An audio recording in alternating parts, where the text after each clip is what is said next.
Ia, ile whafonga fo le tātou atunu nei tai au. Whatalu whatu. Loia. Whatalu whatu fo i pa ia Manumalo o le au whafonga le nei fo i asu fo. Ia, ili soa Manumalo o le tātou li o Jesu Keriso e whatalu wha mawho le whatu ai lo tau pa ia. Ia, o le whafonga anga le nei ile ne fo i tai au mātango fie o fo ina ele tua e lo soifua mo lo tātou wola. Ia, manatu le tai au o le toe so onga neo le tātou por kalame pe o le tātou talanoaina mo le lua vai aso o tō nai. Ia o le tātou wola Manumalo ina leo ke riso i tutonu o le tātou wolanga. Ina ia a mautu ina lo tātou wola talitonu mo lo tātou wola whaatu tua. Ia e meiso lo tātou wola tamu whai mo ia mo lono whingalo. Ta aola nea tātou te li amata. Ia aola wana tātou whaasifo ile tua ma tātou wala aulia le mano le nganga pa ia. Pio mai. Ina ia mafuta ina i tātou le nei tai au. Ia, wala watu male, whaloalo i lau sunga le to ina le tunu. Ia, e te amata ina fo i tāpu kalame le nei tai au se te talo. Ia ona tātou whai me whaasolo e fo le nei tai au. Male anganga le whaloalo. Ia, ora tātou tatalo. Lo mātou ta mā o le langi. Mene. Pa ia o lo suafa. Ia o mai o lo malo, ia whai o lo finangalo i le Lalolagi e pei o na whai e le langi. Le nei lava tae au fōu no mātou atua ina ua mātou wala whai mai le mālama i nei tae au. Hallelujah. Ora mātou momoli atu ai lea o le taulanga, o le loto, o le whaafitai. Thank you, Lord. Thank you, Jesus. Ona o lo wanga le leima lo alofa tu noa ua mafu ai. Hallelujah. Le whai o so mātou loto pe ana whai. Mātou te le au ria mai le nei tae au fōu lo alofa. Lo wanga le. Ona mātou whapea atu ai lea. Ia vi ia oi. Ia whamanu ina oi.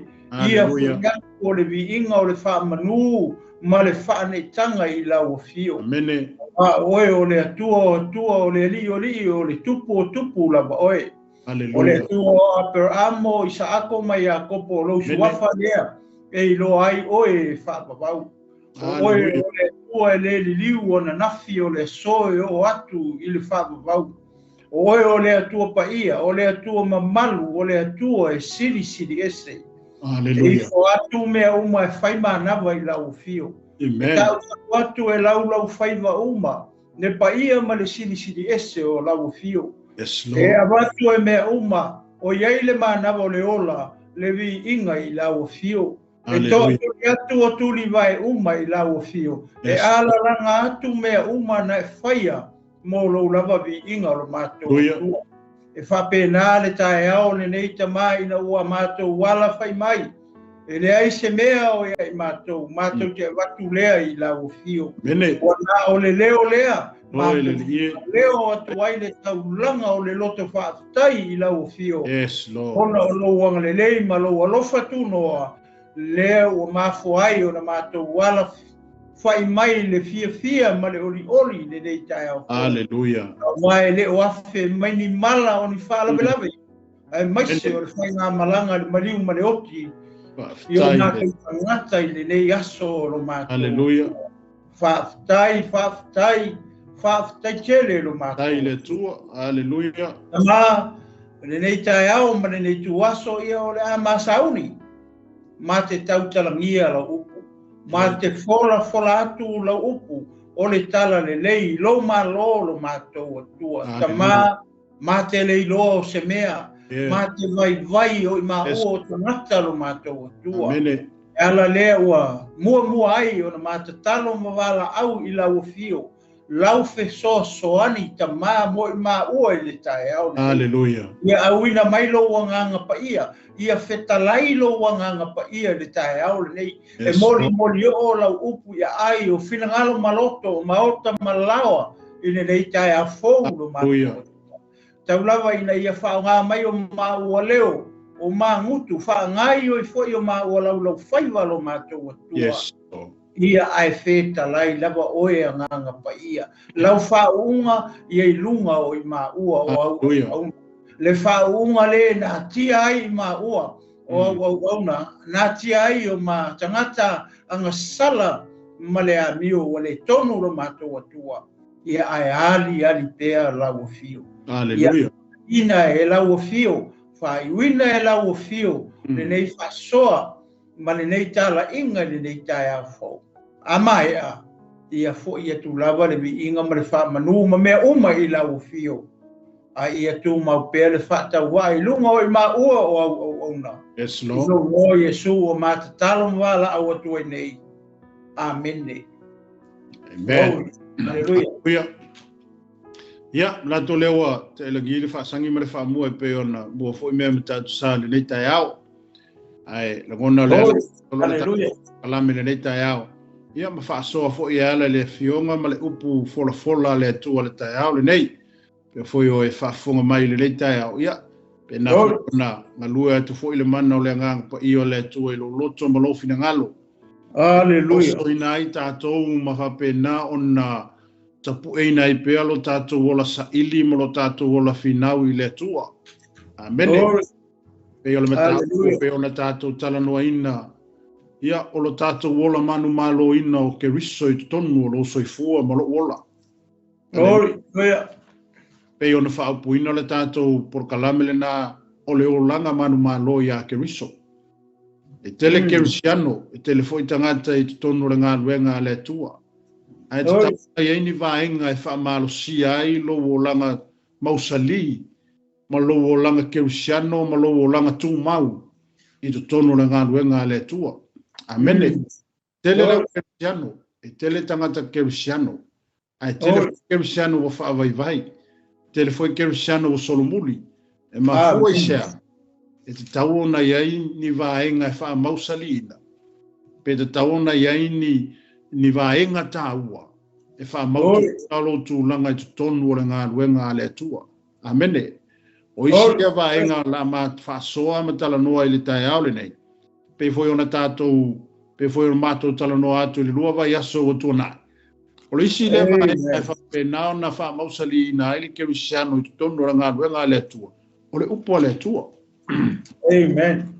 E ona mātou whaasoa atu foi ina foi amatanga le tātou porokalame. O le si le vaenga e wha mausali ina ailo kerisiano. Amen. Amen. Awai. Hallelujah. E le lava lo kerisiano e te tau ave ina ai mea uma o le Lalolagi nei ma whaaso songa ma tau tufonga o ia te tātou. E si kerisiano e maale ale ngofia o la tau finangalo. E si kerisiano e whapena ona fo ngofie pe fiu ngofie. Amen. A te tau ona iai ni upu mai le fionga pa ia le atua.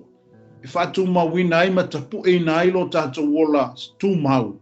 Mo lo tātou wola whinau, mo lo tātou wola mausali.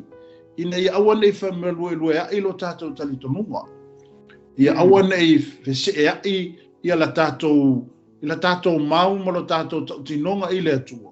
O tātou o tangata kerisiano. Pe foi na tala no atu, o ani vaenga e te tau ona supportinga i kākou. Amen. O ani vaenga e whapena ona whesoa soani ina, lo tātou wola manumalo ino ke riso i tutono o tātou tangata. Hallelujah. Awa a kele sapora o se paki, e kuma mausali paki. Amen. E whapena fuela leolanga kerisiano, e te tau ona iaini sapora e whaamalo sia lo kangaka kerisiano.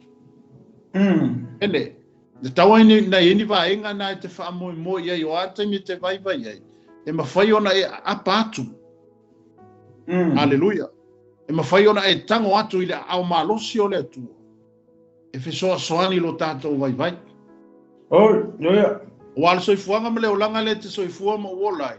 E tātou te le mawhai a leolanga. Amen. Te wanga nalo tātou apatu i le mana lilo leo le nganga pa ia. Ma le whesoa soani le atua tātou te mo'omia. E wha malosi ai i tātou. Amen. E lei se malosi o ia te i tātou. E lei ama se malosi o ia te i tātou. Amene. A fo ye whaile i loa ma le sila fia ma lo tātou i loa le tangata. E alu a muka. Amen. Ai ala na tātou malosi ma whātu puina i tātou pe o le upo le apostolo Ioane. E sili le malosi o loi tonu ia te i tātou. Nai leo whelua i le Lalolagi. Hallelujah. Le taulana tātou whātanga ina le malosi le ilunga atu le lo kerisiano. e ngalua ina o tātou loto ma whaatu mawina I tātou. E ale tātou wola Manumalo ina o Keriso. Hallelujah. Pela na tala no atu inawa yaso ile upua le atua. Alta au ne o lesi lewa e ngai te tau ona wha mausali ina lo tātou wola Manumalo ina o Keriso I o lo soi fua mara wola. O lesi wa o le ana ponki. Hallelujah. Pene. O le isi lewa e ngai sili ona tāua ile o langa Manumalo ina o Keriso ia te tātou. Le ngata o le ina ia whai tau le upua le atua. Amene. Le si vaenga nai whai tau le upua le atua o le si vaenga o le anga pongi. Ono le si mea le fesoa soani o tātou tino mo tātou anganga. O le anga pongi. E pe foi ona tātou whai tau e foi le tusi I le whaoso soino Iesu ino. O mona papati soina Iesu I le vai. On avele Iesu I le vau. Na ana pongi Iesu I le fast food wasu. Hallelujah. Amen. Ai se alo na mafuanga wala ina na pongi Iesu. Anga sila fia le leia Iesu. O le ngalu nga le la nga ia tu ia. Ele kau ngalu e ola e kau ngalu e oki. Amen. E mo mia la le malosi fa le anganga. Ina ia fa pena ona te whatau nuu le porokalame le atua na fio mai Iesu le lalolagi le nei. A whapela na pongi Iesu. Ia e whawhela kako. Hallelujah. E tau fwoi na tātou ana pongi o ani mea e whapena ona o mai le soifuanga ma le olanga lo tātou iei. Kako ke mo mia le ana pongi. Amen. O mai, o le tasi le nei au wala sa whatino na Iesu o soifua le lalolagi. Na ia mawai na ile malosi matau tia Manumalo ai whaaso songa a satani ma le tino. Amene. Loia. Pa o le sile malosi anga na ia Iesu. Ele ngata ina ua teule upua le atua ile loto Iesu. Aleluia. Anga koe anga pongi Iesu. E lakula le whaaso songa le fili. O lai lunga whapea. Le makua lunga whapea unga le ia Iesu. Amene. Aisea, o ngā laua o lua le upua le akua lai tutonu o le ali. A kō malanga a pongi laua ku iei. Abende. O le isi malosi angale na o le whātu mawina o le ola Manumalo le kerisiano I le atua. E le ngata o le upua le atua. Ia o le anpoki. Amen. E tau atua asi salamo e tolu sifurma le lima. Salamo e tolu lima fai po sifurma le tolu. Amen. Hallelujah. Hallelujah. E upu sifurma le tolu whapea. Amen. Ai pei tai au nei, na o ofu le ie tala. Ina o la tomba mai. Na o whati ngā ina e au I le ana pongi. Ma ua fo I mai la te talo I lo whata. O ionga upu io, tāwita. Hallelujah. O le te talo le tāwita ina ia whaolaina o ia ai lima o e ita ia te ia. Hallelujah. O lana ana pongi le sa ia tuina atu I le atua ma ia whaatonga I le atua ma ia whape atu le atua. Pe soangi mai ia kia ukangaka ngi whaasanga kau mai ia tea. Hallelujah. O le fesili le atu lai mai. Ngā lapa le kerisiano tāwita na te tau aveina ai mea ia. Amene. Na mo mia tāwita se isi malusi anga I lunga atu. Na mo mia tāwita se isi malusi anga I lunga atu ia te ia. E mawhai o fesoa soangi ia ke ia mawhawhika uri. Ina ia whamausali na ailo na taritonunga malona whātua tua I le atua le au auna iai. Awa o le atua e na te au maia le malosi a te I tātou. Amen. Hallelujah. Papai, ana pongi, e whaingo fia o na whaamauna loi na i le loto o le tangata. Ai whaatanga I le nganga pa ia ngā lua e tutonu o le loto o le tangata. Oia. Amen. Kia ngoi o isi mea ia ka kaunga a ka koanga pongi nge ia le kau whailoa fwoi ngau e si le fia le mea o le anga pongi. Pongi e te tuina atua I le atua mea o lo whapena o na e atu nganu wai. E vai le ia anga pongi ma speno temi mole akua. E sau ale anga pa I o le akua e mai le file bui lo loko. Hallelujah. E sau ale anga pa I o le atua au mai ar file mu lo loko e whaakanga e oele nganga pa i o le atua se inga lue mai. Amen. Tato te wha maula lalo i luma o le atua. Amen. Aleluia. Pai e ei whawhita uli ma mai o le tino e mawhai e le mano le ana pongi. Ona fo ia ma wha malolo ina. Amen. O le si mea lea e ta ua te le ana pongi. E le ngakanga fiso soangi o kako kingo. E fiso soangi fo i o kako wanganga. Amen.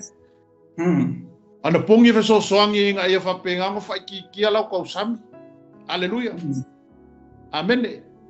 Whaiki kia lau kau sami o le ana pongi foi. E whapenga foi inga fiso soangi inga whakukele inga ilo kako ngau i le kua e ala i te ku whale ngaka. Kori whaila le anga pongi me umai e lua. Amen. E ngaka langa fiso soangi o kako kingo. Ia e fiso sa piko silinga fiso soangi o kako wangaka. Glory, hallelujah. Wala na pongi ma whai ainu wha malolo ma. Amen. Talo ele tala foi le Yesu mo na so o ile ma rekona e iwa vai po lusu mo iwa. Talo ele nga akali orko inga le nga mai va mai mai e lili e oso ko murafi. Amen. Mai ona tole le so o Yesu o fa malolo ai le malolo. Oi. Uia. Ona saula na tamale wa avelo nga kali ya Yesu. On fa malolo le Yesu. Malolo ai le tali to ina le. Ai na ele tamine tal no Yesu mo so ona fisili le so Yesu ya Yesu. Ai sale me ma kole ma faye le mele. Hallelujah. Amen. Afa ma Yesu. Nga ora ka kalo amale nga pongi ma faye ngo ese me fa penga. Amen. Hallelujah. Afa foi oani i whakiata mai ma whawhita uli o whapena na lama ti ailo so i fuama lo wola ala i tutono leo langa Manumalo ino keriso. Ko anga anga pongi. Glory, hallelujah. Ie anga pongi malo loko iai. Hallelujah. Ana pongi malo whatu tua malo karikongu e kani mai le kua. Hallelujah. Hallelujah. Ewa ke anga pongi proko anga pongi foi lele ke anga pongi le valu e kalas foot. Hallelujah. Amen. Amen. Glory, hallelujah. Ia tu ato ia ilo tali tonunga malo fa ato tuanga ile ana pongi. O ole si le menga lue mai ele fa malo longa le tua ia toe. Hallelujah. Tato te si mai ile tua. Tato te ave ile tua ni tato mana onga. Ona tato tutu fa tasi le mo tato ana pongi maka ko faka ku ilu mo le tua. Ele pinge a kali le tua. Hallelujah. Hallelujah. Ile ole si le a wala fa pena ona fa mausali nai. Lo tato wola Manumalo ino ke riso i loso e fua malo wola. Glory, hallelujah. Amen. Ko anga yang pung. Ke longo fier ka pungi ka wakua. Hallelujah le ka foi loa. Amen. So anga ko anga yang pungi ma fa pena no fai taule upo le tu. Ia pena no ma wailo tato malosi. Le ngato le malosi fa le nganga. Ia al malosi fa ki. Amen. Hallelujah. Alo selo kingo asisile e on fa malusia ia lo tu fa le nganga awa sile me boa le vota o tonu le fiong ia le tu ia nga pongi Yesu ia fa pela nga pongi Yesu ia fa fera kako haleluya ia ka fon kako ang pongi amen a fa fonga mai fo se kerusiano ke o fa ia ke o se kerusiano ke ola ai ke le ang pongi amen. Kawanga Yesu kai mi ke anga pongi ai pe umi pe la kiki al me kaulia ile ko fa maungi. Hallelujah. Hallelujah. Amen. Ile tau ile ko le umi ola anga pongi pe pu al me la sisila ile ko le me ka o ko ilo loko. Hallelujah. Ai faka ko la ilu mo le tu semana onga i tonu le kale sia po o lava ia ilo wola Manumalo ino ke riso lo so fu. Ya, ete ave ile tu ala ilo anga pongi mal fa ka wingo le upo le li. Glory. Hallelujah. Tu langa e pe ona fa ata tu ta ne mo am tanga o tato por kalam. O sia vai ngai fa pe na fa moseli na ile o langa ke siano tanga tamalo no la Manumalo ino ke riso. Glory. Hallelujah. Kata ina ia lava se teme te fai tau ele upo ale tu. Mana vai nga fai ka nga Facebook. Amen. Hallelujah. Ai mi fo upo ale tu e fai ka e o lai o e fa kupo yo longa. Ai fai kau i mea ngai sau lungo le Facebook. Nga leo so yoro ki ngai ne mausali e so whako kua maso. Aleluia. Amen. Le fo ai ma pena ona fa longa fo upo le tu e lungo mena ia ai fa pena ona fa pe ona fa fanga ina i o tato wanga ina ia fa wa wina pe tato ilo tato wola manumalo ino ke riso ilo so ifua ia masoma to wola pe o si vaenga ia pe ona tau fa matala atu le tai au le nei e fe so ina lo ke risiano malo wola manumalo ina il ngalu wenga le tua ele ngata ina ia fa tau le upo le ku amen Awai te ana unta fai fo ile il tato por kalame la matanga. Ia o isiaka ka ele fe wai men kuspa ia. Amen. Ai lava le upo ka fo ile ngofo ko kongu ia we. Awa saulor fa so so ele fa pe ke fa ya kuriki ya pole fa kalise e ka mo e me sa kuspa ia se ilawo ko ile ma. Amen. Glory, hallelujah. Ai lava le upo to tonu ya o e ke ka penga i o ai vaenga umai fa pena no so foi mai ele ti apo awa e loa le leile me ka ku ia e me aisa wala vata pena malava ta oso wala va sauni tanto i tu umai fa pena ona i tu umai fa pena ona ga e mai ele fili mata mo fai e ina ta o filo tanto wola manumalo ino ke riso ala fa tu fa pe o le mawalunga lo walu ile tua oi ele fai ki ele le akore ki apolo iki oi amen haleluya le fa unga male mana le sai lungo yesu ino umo ta baptizo inga la ka vilier ma favor ki apolo profese menga ki sukinga yesu enga wakular ki apolo wala vaka penga mala vasaungi yesu e kali mai fa fika uli le wadwa asia nga malo si sapora yesu la ngar mga ia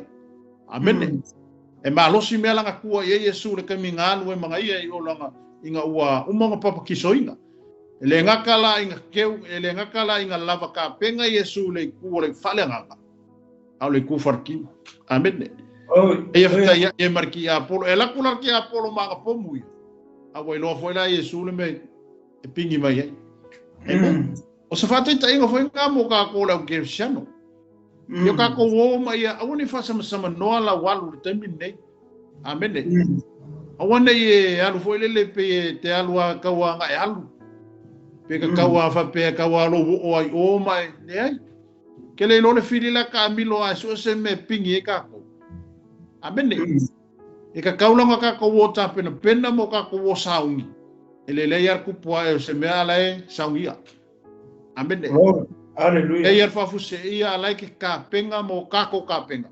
Awa ka ko kele lo ale me kupu. Hallelujah. Ele lela le kupu wa e se me ka ko ke anga ye. Ala ke ka ngo ku ngore akola ye me la ye kali ko. Hallelujah. Ya kupu mai la se fa fi ka uli po angi me anga ye ke lusia. Ya ka ngo ko le akola se me. Fiu se me kali ko ele fa fi ka uli le wa ngai mai. E tato pena umai i tūlanga fa pena ina i o tato ola manumalo ina le o langa ke lusiano i tonu o tato tangata ele ngata o le upo le atua ia a le tu o le anapongi ma le tatalo ia e o se meanga amen ia pe o sa a makakule le nei tai au ia o le a na fatu i la sunga le to ina le tunu mo le so onga le tamta upo le nei tai au ia ma lor fa soi ia te o tanga tau le tua. Ia, mana ia tele rupu leo o ta talatala noa i nei tai au. Amene. Ole upu leo le anapongi tua le whiangainga tua i. Ia i fo i lesi o ngā kaunga. Whapea o lo whaoro tau whaatinga ina le o tau e o tau. Amene. Kasi nga e ke maua i kusi ale metiko lufu poi matau po lufu kolu man matau po sepulu ono haleluya kako kilo la ile onga ole mele ta ole ana pongi tu ole fefenga tu ai e ko ese foi le exercising ole upule ole ana pongi fefenga fo amene ai ole ana pongi ole au wala ko lele sacrifice ai oi mai mele ole ai se turou ole ingu mela nga ka or faatinga ina e outou o ele karia se me ai o ele karia se mai so sko inga mea o ele karia ele tino Hallelujah. Tu o tino Amen. sile mea ka o mala mai futa tou I mea o le tino o ele whapea ia tu losa mo mala o whaafonfonga e ala ona whai e tangata i whenga inga tu aile mele o le anga pongi ona mafua mai sea mafua mai ona o mana onga Hallelujah.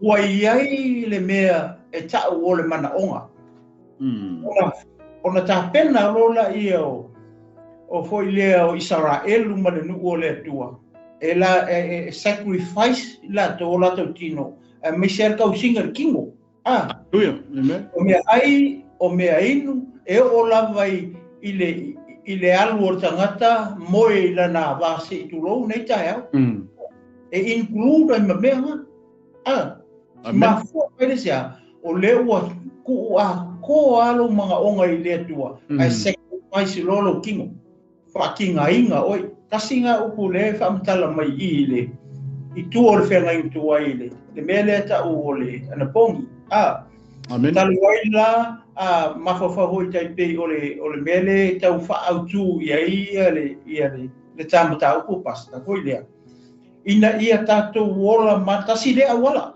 ina ia tātou wola koi lea Manumalo ai ia loto soifua ma so tātou wola whaakewisiano mo aso uma e le whapengar kasi se aso Hallelujah.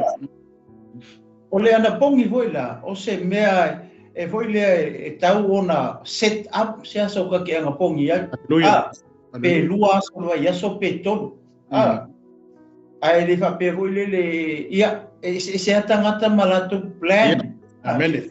Mele o le anapongi Hallelujah. Plan aso pe kolu vai aso ia aso fua so lulu aso laile ia o akula i lesi vai aso o la uka i loan me fai on Monday ia aso lulu male so mafua mai lesia mafua mai la ona iei o te mana onga Amen. Hallelujah. ele fa peka ke ngofo ake ngofo fa kinga inga ka ika without reason Amen. Amen. e ala mo ka fainga onga ole mafua anga o ile ka ke anga ole wo sacrifice ka ika mea ia o le o tatu o ile tua Hallelujah. ele fa pe ala onga ana pongi voile le fa pe kilo mai ka ngaka o le ka ke anga pongi langa o onga Yesu i tu o le whenga i mafo ese Hallelujah. e o onga Yesu le mele o le ana pongi le whenga i mafo a le whenga i ngā tuai le pe o le mate tala loa to i le upu le ia a sila voila i le whenga o le ana pongi i tu o le whenga i ngā tuai e le whapea ngā o le anga pongi voile le i mana onga ai anga pongi kua le whenga i ngā kuai e anga pongi mga o fasioki le tangata Amen. Wai le se senga o le onga Yesu i le ana pongi ma le ana pongi i le sa whai a kure ngu i kua le whenga i ngā kuai Hallelujah. Pongi ka mga o fasioki le tangata Hallelujah.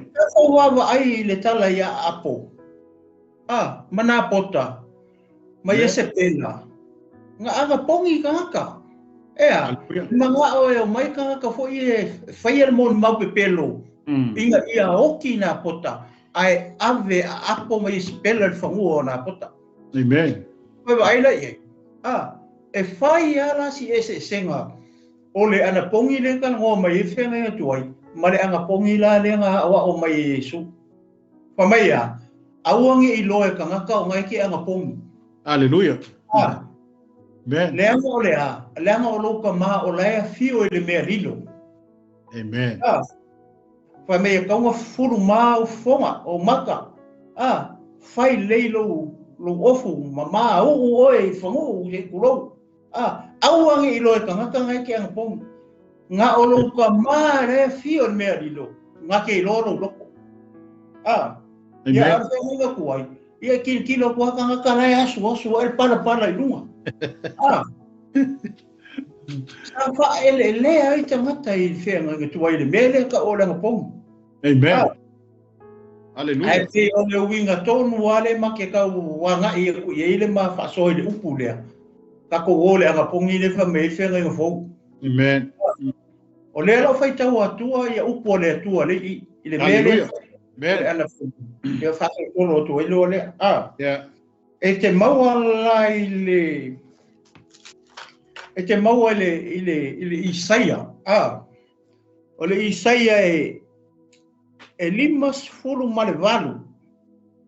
Isaia e limas fulu malevalu. O le lau tam fai hole le tope atu. Mene. Ia, whalongo la lele fai tau atu le foi upu e tolu. Se ale mea ua mahatou ana popongi ai, a ete le sila mai. Se ale mea ua whaatinga ina ai I mātou I mātou. Le winga leo le upu ana pongi. Ua whaatinga ina I mātou I mātou. Amen. Me loa ia. Se ale mea ua whaatinga ina ai I mātou I mātou. A ete le sila fia. Ono na winga. O le nga anga pongi kaka tua fia ngai tuai. A ele sila ile tua. Amen. Ia la pa fo anga. Pe o mele leo te tautala no atu ile ana pongi le sa fai mai le lu tu o fe ngai tu ai. E fai ala si ese mala ana pongi le nga o mai Yesu. Hallelujah. Pongi le nga o mai Yesu o ngi lo e tangata le ki fai. Amen. Pe la ana pongi nga oi. Ai se ala ngai le o lilo I fa mai o lo wali po lo watua o la fio me lilo. E sila lai lo loko. Le mea ngai mga oelo loko. Nga kango lea o lo wali ima lo watu a mai whaariari mea le mga oelo loko. Hallelujah. E o le winga leo le mea ala inga ana pongi tangata. Onga o manga onga. Hallelujah. Le la la fai tau atua le si le sua ipu le vai. Whauta o le aso e ana pongi ai o tou. Ua o tou maua ai le fia ma o tou faa tawa na wina a o tou au na ia faia a o tou ngalu wenga uma. Fia ngai ngā ole na pongi le tau tala Yesu I pe a faia tangata. E mau ele e fia ai. Amen. E anga pongi nako. Fia I le aso le ana pongi ai. Ai ngofo lola ma fa polonga nako o ngai faila ko fe au. Amen. Ai e fia la ko ai polonga marka vingi e fai la ko fe au o le fa ka wa nga we fai fe au ai anga pongi la ko ma fia I le so le wa ai la ile le loto tele ole mele ka ole anga pongi le tom fai le tu ai e fa mala mai ai Israel ile kusi le Isaia le la fai tau atu e iso ipu Amen. Foi po fa uta ua o tou ana popongi ia fina wai ma misa ai. Vai le mangingu. Amen. O ala nga pongi la fina wai. Koe ana pongi koe misa. Ile fe nga tu ai le. Hallelujah. Anga pongi voi ka kai tu fe nga tu ai. E manga o kiles. Ale fa mangingu mai. O ko anga pongi ko ke finga wai. Hallelujah. Ai. Pe o le singa na o le onga le ana pongi le sa fai mai le ngu ko or fenga wai. Ma le ana pongi la le o mai Yesu I. Il fenga ngofo. Ma le kai mingi wa ko ye. Hallelujah. O le ana pongi ka ele le anga pongi le ko ke fai kai mingi. Amen. Ora nga pongi le ka ele le nga pongi le foi ko. Ya, ala ko to pe Hallelujah.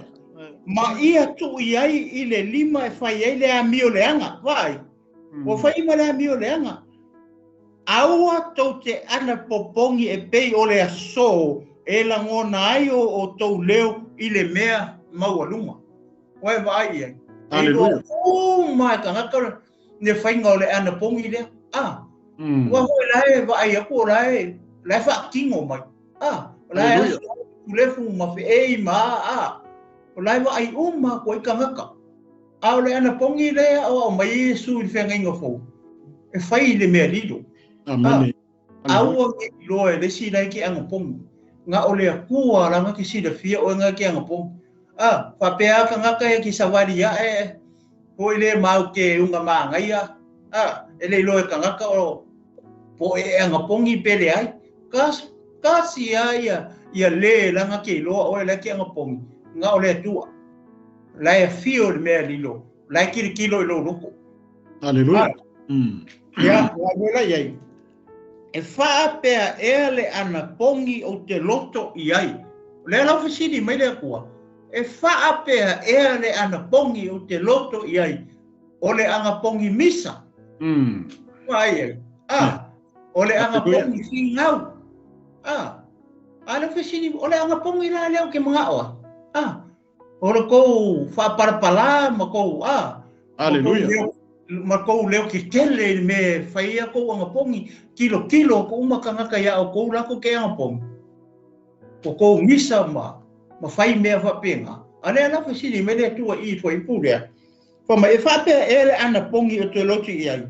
O le aso e whaati ngā ai le tangata i a te ia lava. E puno wai e alona ulu e pei o le fiso.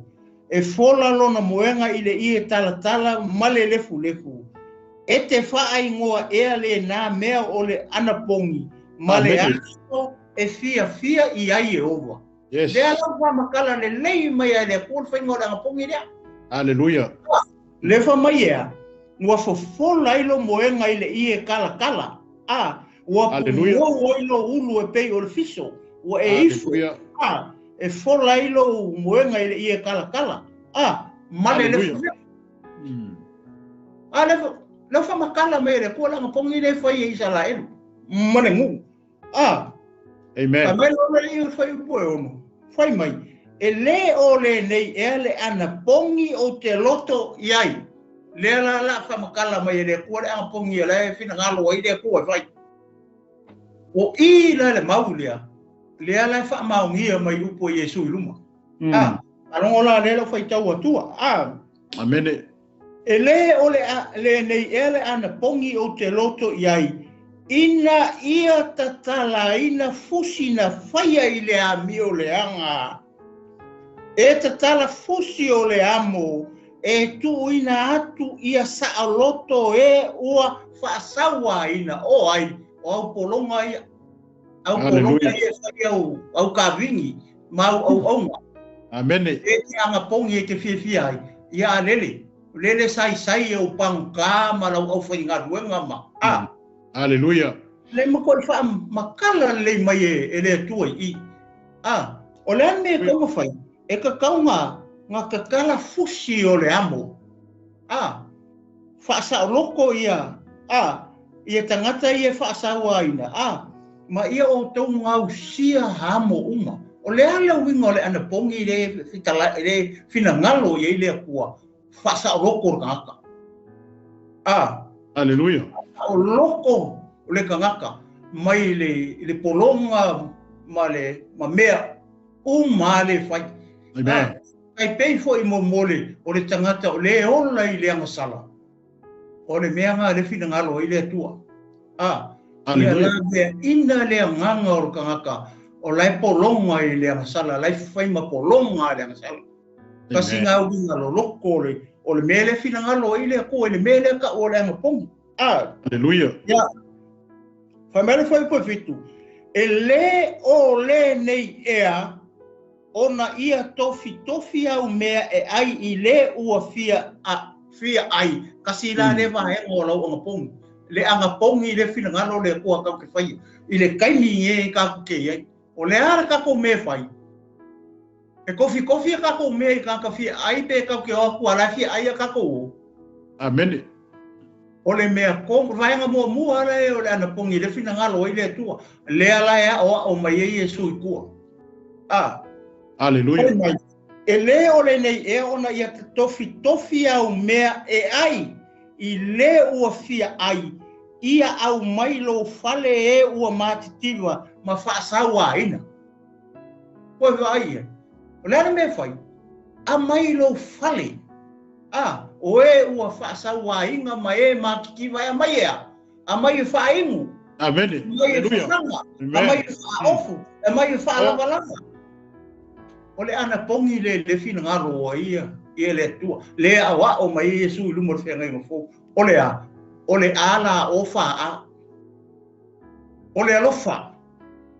Ai se ala me walinga e a mai tangata ia makikiwa makakai o sawa inga i lo fale. Onga o lo alofa.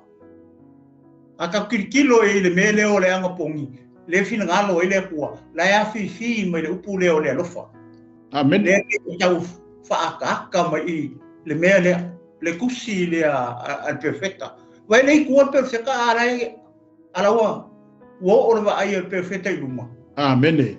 Ai le kai e se Yesu. E le kai e se me ka se ekalesia keriso. Ia se yo o mai le ngā kupuranga ngi o kousoi fua. Ia mama o lai foi ma o pasta. Ia se tau atu mo pea. Ia mo hua koe loe le usunga pasta. Amen. Ia, foi mai. E loa le ua le lava e te wha o fuina o ia. O le anga pongi le fina ngalo ia. Ia le atua. Lea o e Yesu i luma. Amen. Lava tangata ua le lava. E sa me ua lenga whain mea ngā. O ua lofa. Ua kumu rau loko le alofa. Ua kumu rau loko le upo le atua. I le o mai o le atua. Iaki oe maa ua. Hallelujah. Amen. Ako tangata keri siano. Hallelujah. Ia lela whaitau te pea. Hallelujah. Amen. Whai mai lola ia wha mai. E lole ua le lava e te wha o fuina o ia. Aua foi e te lafi I la tou o lou lava a inga. E kele ke siango e lafi longa a inga. Amen. Kele ke siango e Hallelujah. Sa mua vai le oki. Si o lo loko. E vai. Fa fefeanga faola inga lo a inga pe a mili mai lo a inga sa mua o lau fai le maliu. Amen. Hallelujah. Au ore vi fole loko I ke lafi e kua. Amen. Hallelujah. Anga pongi ai vidi mene o ki sa mo po se wala mala lo inga ai ka pe lo ke fo. E siano ala mai Amen. Hallelujah. Ile upu le. Ile loko a onga le tua. Ile upu le o le ana pong. Le makua I fa makala kala o mai e perfecta. Le mea ka o le anga pongi fina ngalo I le tua. Ma le meo le ka o le anga pongi le fia sila I le tua. O le anga pongi o kou misa ai. Hallelujah. O kusi ele limo o lesi. Hallelujah. Amen.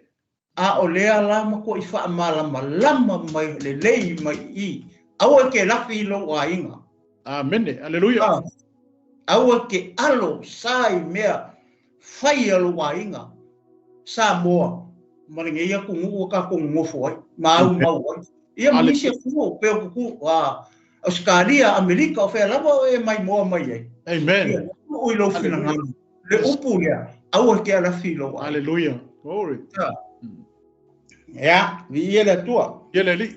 ai mai lola ia le foi upu le iva ona e vala au lea ai tali mai ai e ova ele kali mai ele kua ia ke oe pe ele alofo I kangaka ia. Hallelujah. Amen. Kangaka makikiwa kangaka le lava la kangaka ma fia ai fia ingu kangaka ho ia lai mau solo Hallelujah. ele alofo I kangaka ia e ke fiu ke anga pongi ele kali mai le kua. Hallelujah. Amen. E fai ala de media. I tangata mati kiva. Kangaka le lava ma kangaka fia ai. E kakalo ku lola I le kua. E kani mai lo le tua yawe. Amen. Fai o e anga pongi ke fiu ke wala au le kani mai le tua. E la le mea ngai misi. Ona mea ngai misi la anga pongi. O media. Amen. Hallelujah. Me lo wa inga e pe lo ke pongi. Lo le alofa ia. Ia I te matitiva. Amen. Ela ko wala fa pe mai limo se ku o se lu kala. Hallelujah. Oi. Eu ku o se pepa wa ku o lo pepa fa pe ko kele o kupe. Ku o ngai kom si e le lima kali e manga o kala. Wa kele loa. O Yesu kaka. Amen. Hallelujah. Ini tangata le aisi. Se umaka ko o ele maule wa le o I ku I le matai o lufu lima. Le fa maungia mai me ia karango mai perfecto. Hallelujah. Amen. O mai Yesu I ku le matai o le. Sa ofia ai. Sa faia mtangata ese. Sa ofia ingu sa o le la sa o fa mai sa o fa pui. Hallelujah. Amen. Le ai masa si o ko mo sa ia kia. O ko vai. Ai ka ko faia la le mele o le alofa. I so se alofa ave ofo alofa ave kupe. Amen. Alofa par kupe sa mo. Eu o ai lo kwa o ka kele masangi o lo kwa o ka kele masangi ai. Hallelujah. To ala e wai ke loa. A le tanga a lo kwa o mo I o ka kele loa. O vai le tala le I tangata Samaria. Le ka fai Yesu le kala fa ka oko. Amen. Hallelujah. Aku wa le fai kaulanga waku fai fe au laku salvi se ku o pao. Ole la o ki ka ka le. Laku ka le tangata Samaria laku wonga le ye. Ai le lo Samaria tangata le mena nga ka o kwa oi. O lo kwa oi o tangata ke le lo samo. Oi ke ka o ku ei ai ku fia mauso songi nga e ku. Amen. Hallelujah. O se fa finge la ka u fai mela nga pa u la wala ke le vaku nge yaso. Re mele spenta ilo kai misinga 5 mingu ke kango e ke o so lalo ka o vili pa o le tanga. Mo sui la nga pa. Ke fa longo le la fa la o te uma me ia. Amen. Hallelujah. Ya. Fa mai lola ia. Mai au fo ia te lafi ia ila tau o lo lava ainga le o mga sia tu ainga fa mai lo la ia foi upu e van ona nga fo mai ai le o lo malama e pei o le tapa wata fa ai la me o ye ka u pe aka fa ki ngore anga pongi le fina ngalo i le ku fa mai ia ona nga fo mai ai le o lo malama e pei o le tafa o ata. Lalo winga o le mea. O nga susuru o koe le o lo malama i Hallelujah. Amen. Ngai lo ai le tangata. Le aila o oe o le malama o le Lalolagi. Hallelujah. O Yesu. O kou o masima. O kou o le malama o le Lalolagi. Amen. Whawhewhea ngā fō mai lo malama i Lalolagi matangata e le whaolai. Yes. A e le whaia la mea i e whaamalau mai lunga i fo i purea. Hallelujah. E le iloa e ka ngaka o oe o se kewisiano. Amen. Amen. Ngā o le waai a kua ngā lo walu a makua i pongi sā o lo i fo i fuanga. Kai le ai masa malama ia ke oe mau. O fia kau sanga o kaku ngā lue i ngā rua. Amen. Hallelujah. Ai makua i misi ako masa ngā fō mai o malama. Masu sulu aku lo kaku malama. I tau mata la tau te leita ria Yesu. Amen. Matangata matitiva, matangata o laifia maua soan. Hallelujah. Ai o le kaimi ai ke whai ai me e anga le lei aku ma e alofa ku ka ngaka ia. O ngai loa role ka whaolainga le aila. O ke fia alu hoi la i le mea o le loku wai kia whau po malo. Hallelujah. Ai sea langa o lenga wheso soangi mai a kia. Amen. Lenga wheso soangi mai a kia. Whaingo fia lenga o mai o ka ngai tonu whaolataga. Amen. Hallelujah. Inga ua pupula ko e lo malama. E ala lai lo o lo foi mea ia. Le fina Hallelujah. Le anga mongi lea. I le ngā tupulanga me. Ia mare au keusiano maritino keusi. Amen. Ia le tua. Fa mai lola ia. Pamai. Ta'alise ona tupu mai foi o lo malo lo e alu atu foi lau a miotonu i o luma e muri au mai le pupula o Yehova i ate oe wow e alu atu foi lau a miokongu i fea e mua aku i o luma Aleluia. ma fua mai sea onga wo e fai ana pongi le fina ngalo o yeide atua. Aleluia. Boka haka makikiwa. Never mai e mua aku ia lau ami o kongu. Iau ruma.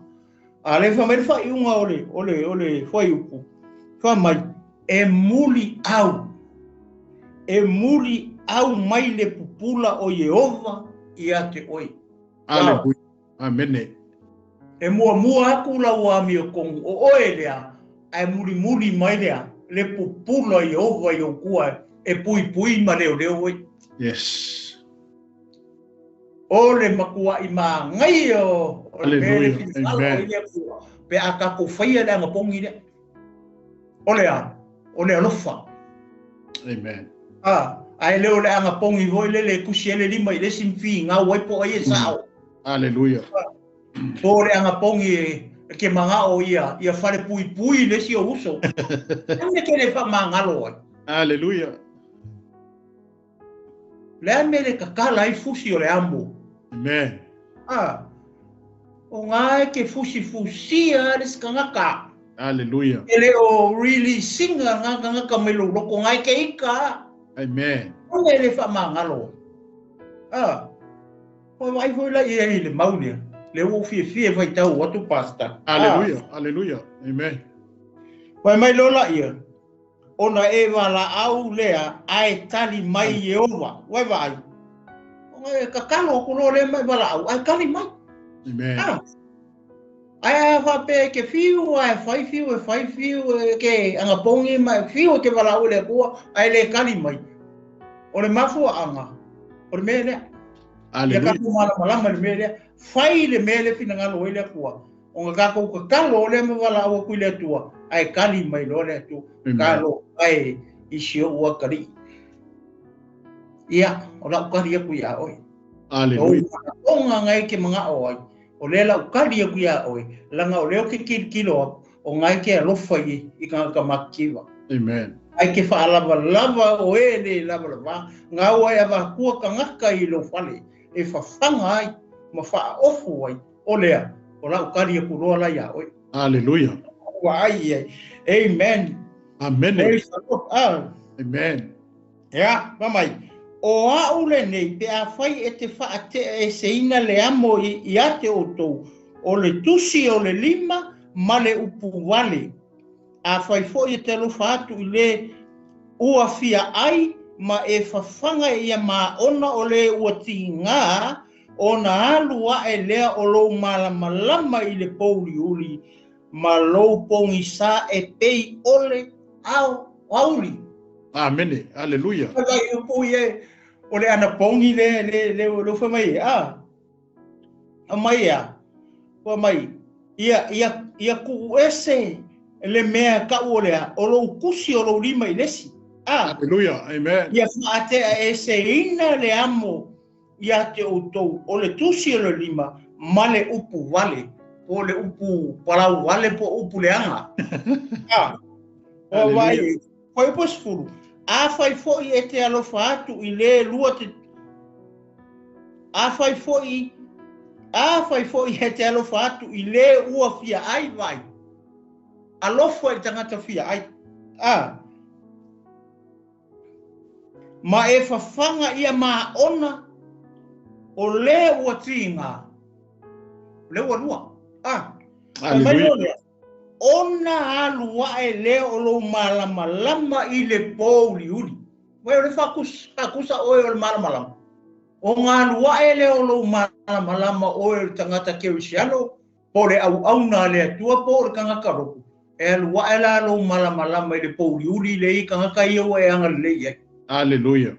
Langa o rai le pouli uli tangata nga. A le mga o mia le malama. O le ale malama le i ake oe. O lo whawhanga o kangaka. Aleluia. Ro wanga le lei te ngata. Fai mai loa la i fai mai. Ia ma ona o le ua tinga, ona alu wa e leo lo malama i le pouri uri. Ma lo pongi sa e pei ole awa uri. Fai vai. Pa malama a ko me pei ole uri.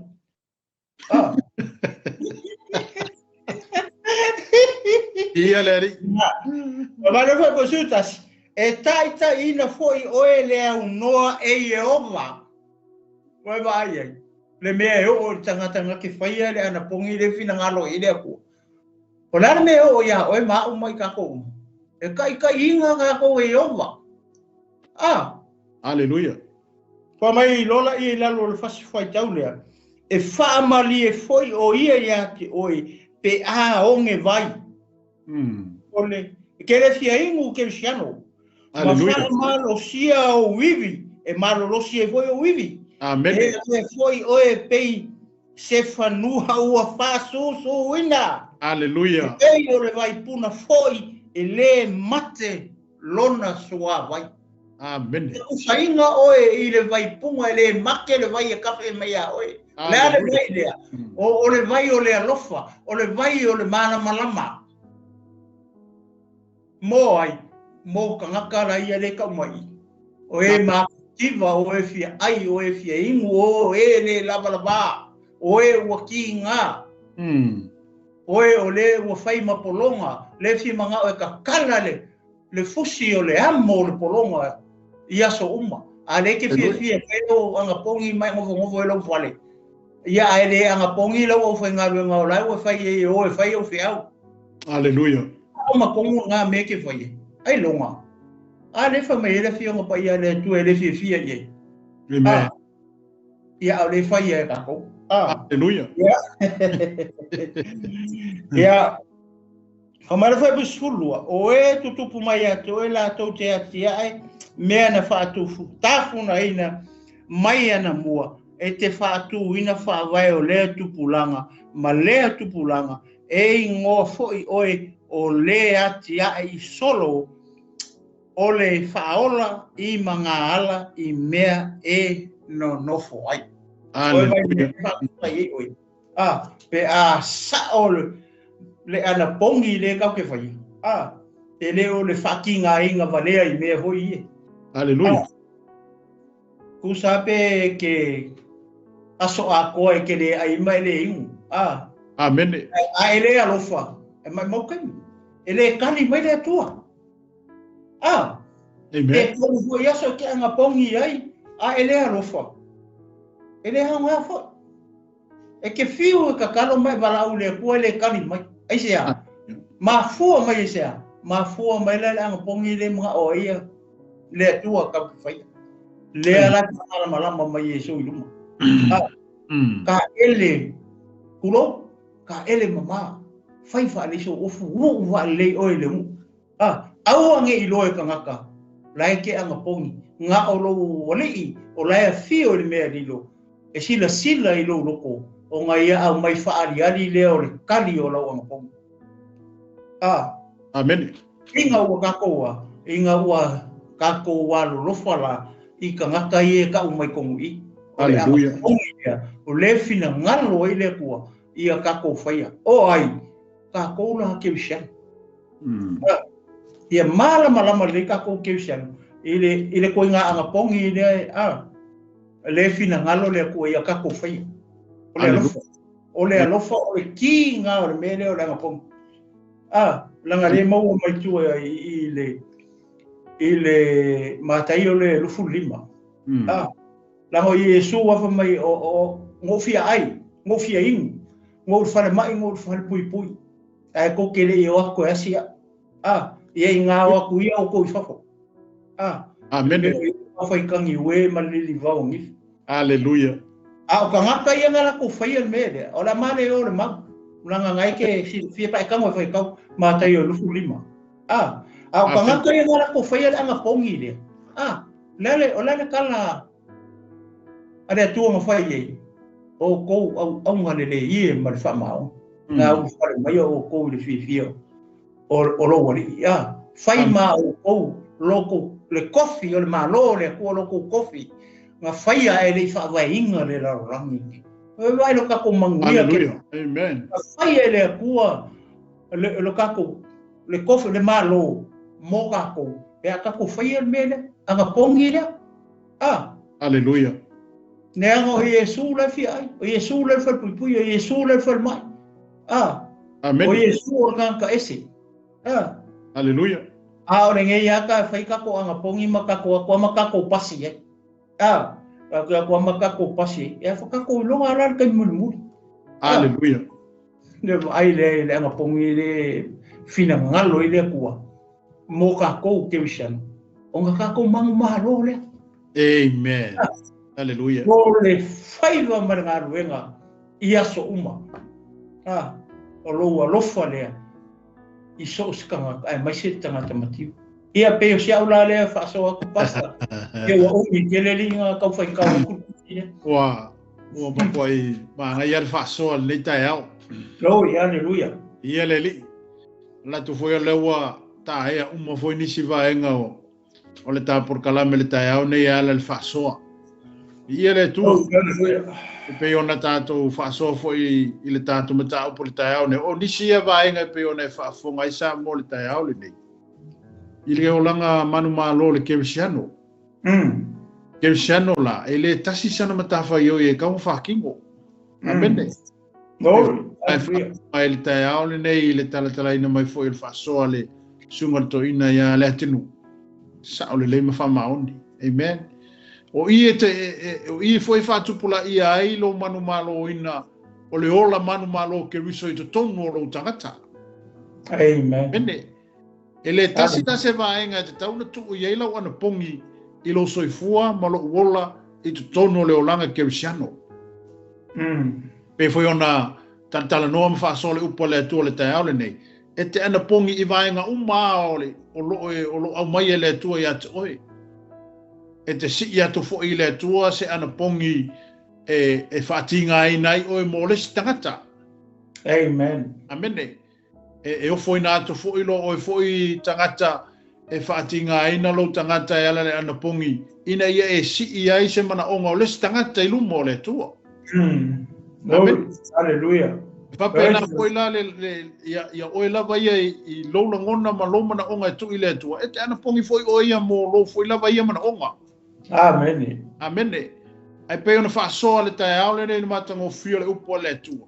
O isi me fa mautu ina ile o langa kerisiano tangata i tonu. I tonu le o langa Manumalo ia keriso. O ngai kele lu i kau e fa sanga i makako. Hallelujah. Hallelujah. E tele lu i tau e tele ia whainga tā. E tele mo mea e anga i mai at o ele kerisiano. A ia mautu no tali tonunga ma lo whaatua tuanga. Ia mausali lo manatu ma lo langona i le atua le te au ona iai. Hallelujah. Awana i masalo lo loto pe awana i falo to loto lua lo loto i sawana pongi e fai. Amen. Hallelujah. Hallelujah. Wa fa pe e fai lo ona pongi le tua. Wa ku ako i ai lo loko. Wa tu ato i ai lo mafofo ma lo tangata ato. I e mo tua. E kali mai le ku e lo ona pongi. Hallelujah. Tana pongi nei fatinga ina lo tino ma fatina inga tatou. Ona ele mana onga lilo le tonu ya o e te tu ina atu ile atua inga ia kali mai le kua. E pele ona fa fonga le tai au le nei mata to fa longo ile ana pongi le tua le fenga inga tuai. Pele o sui mai Yesu le ana pongi i lumo le fenga in fo. Amen. Hallelujah. Hallelujah. Mai ya ana pongi ngai uru le kongo lo wa fefe. Amen. Amen. Asia e ke kakalo le mea lilo. E au mai ele kua a e kakalo le mea lilo. E fa ali ali au mai ele kua kali ya ke. Glory. Hallelujah. Amen. Praise the Lord. Ongo lai ke kakalo ile mea lilo, e te ngalua ile mea lilo, e ke whaakonga ile akua ile mea lilo e ala ile ono pongi, onga kali whaali ali, mai leo le akua e ke oewe ile mea le akua e kua whea. Hallelujah. Ele ilo e tangata le te ana pongi pe ona e whaafonga ile tai au le nei, e te ana pongi oe, amene. Ya, ole se foi tangata ka anga pongi, wa kainu ngon Facebook, i o haule o ke anga pongi. Walusu kasi aso kako. Walusu kasi aso kalau ngo pongi mali. Amene. Le ye ke le alu le tulanga na. Haleluya. Awe ya pongi ya o ile me lilo na telo. Keep o ia lau nga pongi ma o male ku. Haleluya. Amen. Haleluya. O ia male ku. Haleluya. Ana fa mele fi ngo pa ia le tu. Awange I loe ka ngakala ki nga pongi. Ole si foi tangata anga pongi sole. Se ko ao ki se vange fa fonga anga le. Amen. E ke no mo fier ka ngakala me ku o sui. Ke ba ko le pol ile yo folinga ma me o kula mai sale masangi ai. O maka fango hoa. O maka fango hoa. Lawa mo fala ko maka o mai nga pongi apa. Se le nga ka maka fango hoa. Ai pe wole fi ka kala ka ngaka.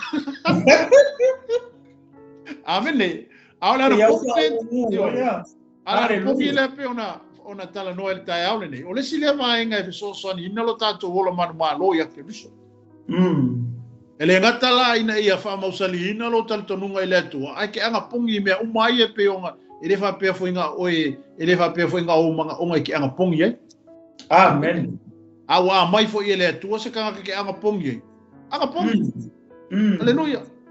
Amen. Ele te me fa ilo ko ele anga le tu ya ke oe. Porque ngaka le ka kaunga e anga pongi mai si ya ku ile ku.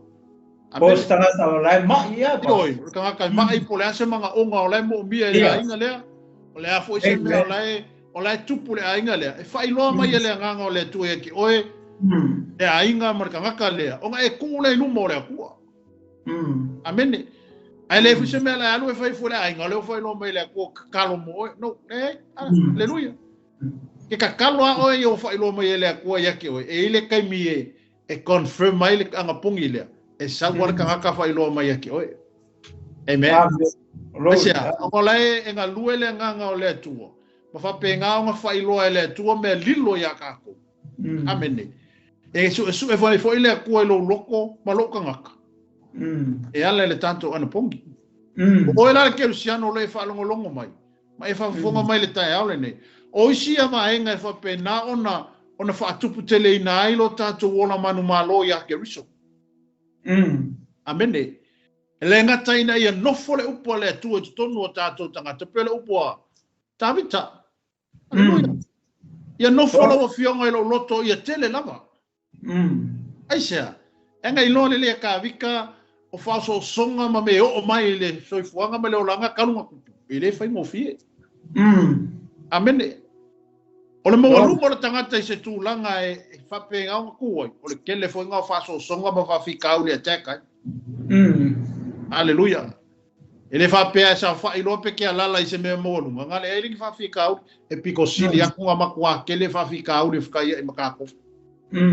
Ale ai se mano si anga ka ko ke apa ye. Amen. O le tato apa tu le a o le tua. Amen.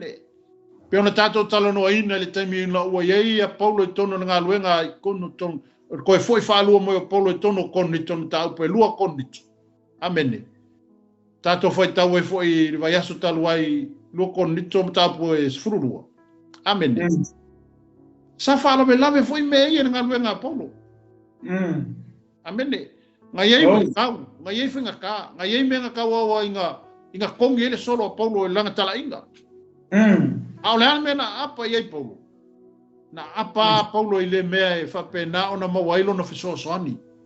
Amen. Hallelujah. Apa atu Paulo ile atua ma ia whape atu le atu wae. O le a e se feso soangi mo wa uilo vai le ia ngeli. Ile mea ye kofo ma whao songa ia nga ima ia te. Hallelujah. Ale tali ale ako nga whai e pion kako karangoinga. Ma ile atua. Wala malo walo whakungoa e waku eki oe wha pale ika nga. Amene. Wala malo walo whatuno e fo ina atu ia te oe Paulo e ke wha pale ima e ongo sa ia ka ngaka. Amene, aleluia. Fa pena fo yo le kerisiano le fa fonga mai le tai aule nei. Amene. O lo wola manumalo ino keriso ko kongo lo kanga i ke le kau ye kanga. Amene. E ke fa pale mai on sai. Oh, aleluia. Aleluia. E te tutu walalo ma fa pena ona e kupe lumo le akua e tio ale akua markaka. Amen. A o launga luenga ia mala tatu o langa i tono le ngā luenga le tua.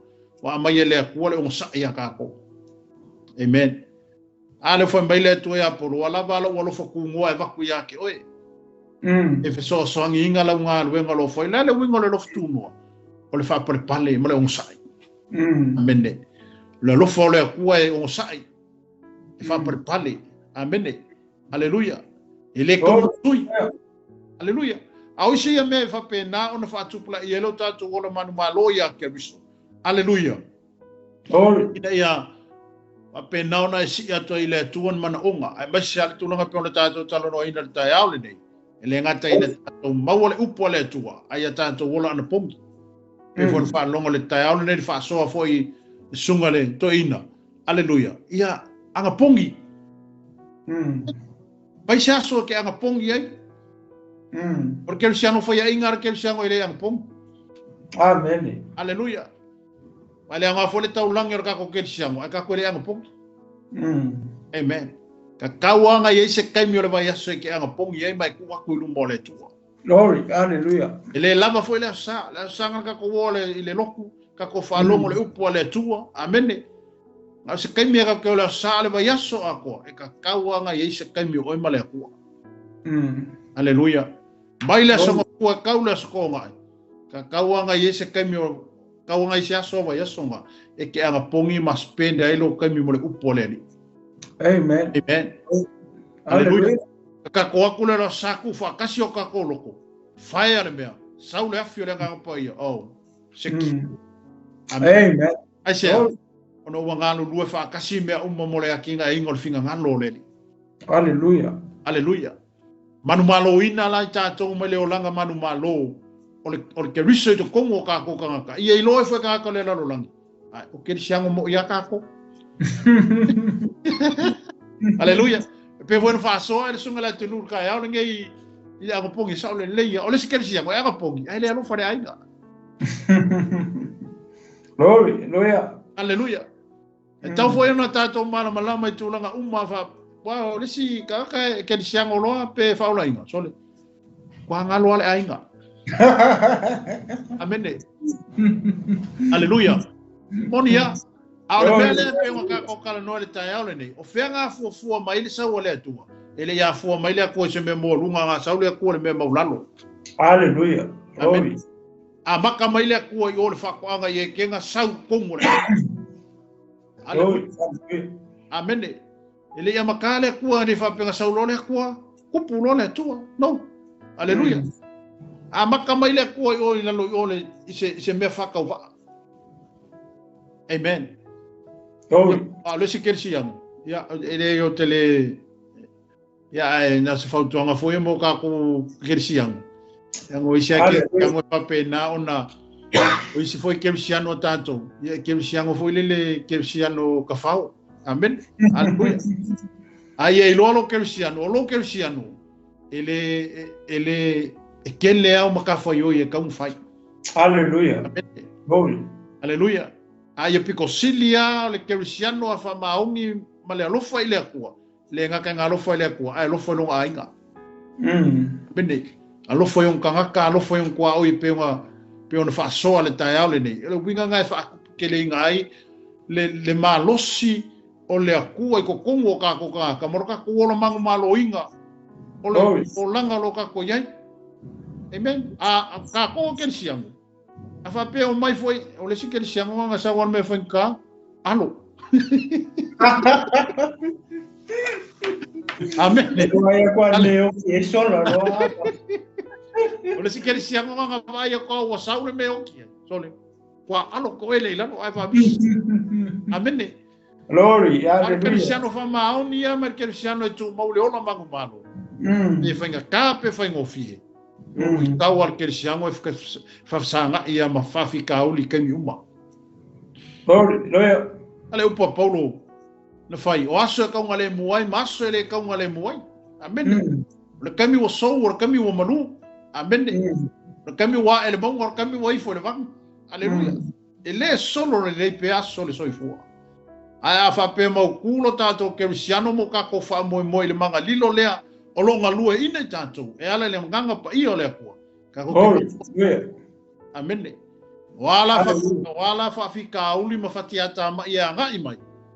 Awa makua mausali alo kerisiang. Ene. Ua makua mausali alo wola Manumalo o kerisa ko komu yake oe. Hallelujah. Ele suia ungi au fai unga ngi mangako se kangaka. Amene. Ele suia lo loko i se mangako e mai se kangaka. Hallelujah. E sui lo manatu lo ngona le mefa ali mai ele akua yake oe. E ala nga lue atu le nga pa i ole akua yake oe. Hallelujah. Yake oe le meka kauma fai. Hallelujah. Amen. Glory. Hallelujah. Ale tulanga pe wakala ngoko le tayalo ne oisi ya mainga fa malu sia ilo tatu bola Manumalo ina. Oke riso ya ke kako. Ba tatu mako fa wa ile fio mai o ke riso. Ya ele fa penga alo ke riso ngi fika uni fika ya imia. Amen. Hallelujah. Le tau e mua nga ingosia nga kula fo inga. O pes nga ka wale se ainga. Amen. Ai le mafaya nga kali aku Yesu penga fa pe aku Yesu a mewa wa sisi ili mo Yesu mai fa fika uni. Hallelujah. E fa pena foi la so fu le olanga lo tato wola ina i tonu le olanga kerisiano. Glory. Wa fa inga ta i tonu nga luenga ma me lo tato uye. Io tato ilo. Lo ye le si malo si anga i lunga ato i tanto. Glory. Tongi inga lo kako vai vai. Wa kako kele malo lo si pe ke mi uma. Amen. Bene. E ke me alo fo ya wa fa penga fo nga fa va ir kako sa valinga. Awal fai ma meanga e kake ngofo ai ma koe ma poloka ai la kanu i le akua. Alo ye le mana lo fa pena o nga lue mai pea. Hallelujah. O ye pele mana lilo le nganga pa ia lo fa ali ma nga lue mai pea te tato. Ine fa malo siolo tato wala tu mau tonu le olanga kerisiano. Yo, lea. A foi no te fa malo sila o kerisiano fa pena no fa vai mo sono mu. Koe me i mai ko. Hallelujah. Amen. Hallelujah. Ela faz mo foi ele arco ka kama con o morela. Amen. Hallelujah. A fa pe foi fa fonga malta au ne fa vai lo que chano ona oni fa fita oli mani me wa fa ina elo finanga. Nei ku perka ka ye tio male akua. Ai sa o ko ngol fa on tamba. Amen. Hallelujah. Amen. E mi ke ko foi mai o kapungi le va ngo. Hallelujah. Le sia ngo. O ele kerisiano fa pena no fa vai o te fa to fa malo si ate o te aule nei. Io te pele ava no le tua ya te tato. Hallelujah. O ani o tato fa le kongu ma mea fa penga nga kako fa le tonu ali sa valinga ma le tato fo longo i lumo le tua. Le yo le ko fa mangalo ma fa ngalo. Hallelujah. Ai ko fo i mai mo kako salamo mo ko fo yaku ile akua. Se ko fa fo ile akua kako mafka. Hallelujah. Glory. Koe mai ele akua mangaku le leie koe mai ele akua la ngonga manga ngai ya kako. Ie ke saulola ke minga ai. Ua makua o keia. Amen. Hallelujah. Au isi mai e pe ona tala no ele tai aule nei. Ele ngata o le tato wola Manumalo ino ke riso. A ia nofo le upo le atua i o tato loto. Hallelujah. Wa ole sia ole mea le pito sili ona taua i le olanga ke risiamo. Ole upu.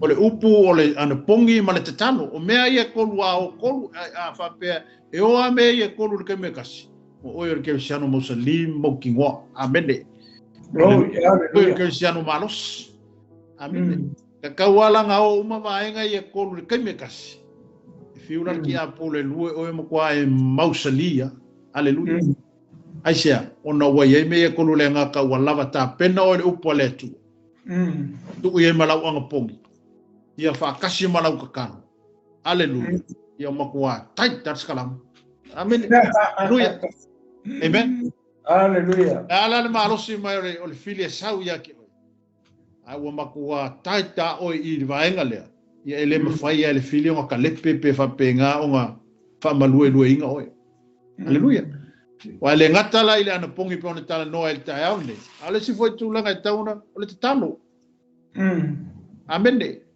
o le talo o le si vaenga le fa pena ona pa so fo le tai aule nei ile talo foi mai o le malo si anga sili le o so kerisiano sa ili le tu po non finanga o le talo e fa pe foi fa fonga mai o kerisiano ke le kakalo ele mega bis Amen. Glory, hallelujah. Talo, ia ka kokoanga ka talo ile tua. Te talo ile tua. O ngo leisi le malo si anga au mai ia ka kou le manga lilo leo le tua. O ka kano. Hallelujah. Wa tau tino ko au ia o ngisi ke si anga ma ko pa ia ka ka. Hallelujah. Ne ko mo ko ngolo. Amen. Hallelujah. Hallelujah. E fia la e foi le tato e manga e ka ko ke usian. Ya era bele bis. Amen. Okay, ya. Hallelujah. E mo me fole pe ka wanga we ka kanu. Amen. Hallelujah. Pe ka vange mai pe ka wanga mai fole le fa pe ka kanu. Hallelujah. O tato lo le le alma ta foi yo ya ke usian po ke usian. La ngaia ka foi yo le ole ka kanu. Kasi le ki o malo le tua pasta. Amen. On ka kanu. Lenga ole ki lenga makoa wa ai mai maka ole so fai Yesu. Hallelujah. E o ka kanu. Ele lenga fesili. Fesili le so ia Yesu le fai ngol mele o ka kanu. O ka kanu le ki o malo le tu. Amen. Aku mai lai aka ko keusiano. Aka ko ole kalesia kemis. Alongo winga. E ka ko fai mele ka. Hallelujah. Ka ko le fai. Fa fera ka ko communicate le. Yeah. Amen. Ele lo ele tua mai Yesu po lan mere ka ke manga o. Hallelujah. Le mai ngar ka ko fefe wa ia i lungo wa. Amen. Ngare vai ngare mai a loku ko so fi ko ore fa re ni ke ka ukala. Amen. Hallelujah. Pe wa pena foi no tal norte aule nei. Ele ngata ole upo le tua no pongi fatasi mar talo. E moni le sa no. Hallelujah. Afa pe foi o fate tainga fa ngofio tono ainga. Ele ka mara ka ma pe fa pe ke le kala ngo ia ile mele ke manga o. Amen. Amen. Amen. E fa pe nga foru kinga. Hallelujah. Peke lua ma sangi maluka ma. Peke ma sangi malukinga. Ele kai ya ka fai mai loka manga foi la ke le fa ali ele me le ko kongolo. Ongo le tantara. Ia, ongo le kaukana. Eo. Ole le fai lo. Ia, eso mo se ngu ole le fa ngali. Hallelujah. Atu mai foi la le olanga kersiano, mo le olanga fa lenga e moni la. Ola si la fia uma ele ko ka ko. Ole me la fia fa fonga ile ko. So la fia fa fonga le ko so leo. Amen. Glory. Hallelujah. Ola fia fa fonga le ko sa kala. Wai moni o ka ko o ka faolaina. O tato tangata o tato malama ole tu o tato tama. Ane me la fia fa fonga ile ko. Person ola afia ro e me aro o ka ni no fa lo mo ko fa me se kala yekia. Hallelujah. Ala usi le fia le tua. Le amo ra ke ferro e magaika. Hallelujah. Amen. Ele amo ke le mafa mele ferro magaika. Ala si le fia le tua. Ala si le mele ko. O nge ferro lo ia ko la langi ele ka kala. Ai le fa ya. Wa lo ka uli. Amen. E so nga o. Tama o polonga le mele. Olea. Hallelujah. E sa le lama. Awai e mongia e moni le fa solta ya ole ne. Ola e si la fia le ko me ale manga ole ko. Si ka kala mai pole ale me ale. Amen. Hallelujah. Se vai no mai se fa ali mai pole ale me ale ba fa. Mango e il perfetta. Hallelujah. O Jeremia. Le ma sai vai. Il perfetta. Ia, amen. Si la me ale ko la le maua vai mo fo. Mai wa ka kala mai le tua. E para mai. Ia. Amen. Wa e fa pe ma ko tua. Ora fa kali apo ora ke mi ka kala ngoa ko. Amen. Hallelujah. Kala ora el mele or tatalo. Hallelujah. Aqui que não foi lá ele o pule que fa ngai ngare tai o ngai pasta. Ole pule ole ana pong. Ia renga e fa tau mai le mau fo ngale ngai le yole. ka ke kilo le ele mafainga le anga pongi ai kia ka kalo Hallelujah. anga kala nga Yesu le nga fai yo ngaso nga o fiu le kali ka malo wa kulo nga kali yo ngaso ai le malolo ai kasi ale wa kunga ya Yesu malolo le la nga fisiri ya ngaso ya Yesu po le ale me wa o malolo ya ola ko le kali la Yesu fa penga nga ole anga pongi ya mereka kalo ko ke mafai ai meanga amen ele ela nga lo ka anga pongi mo ka ngofo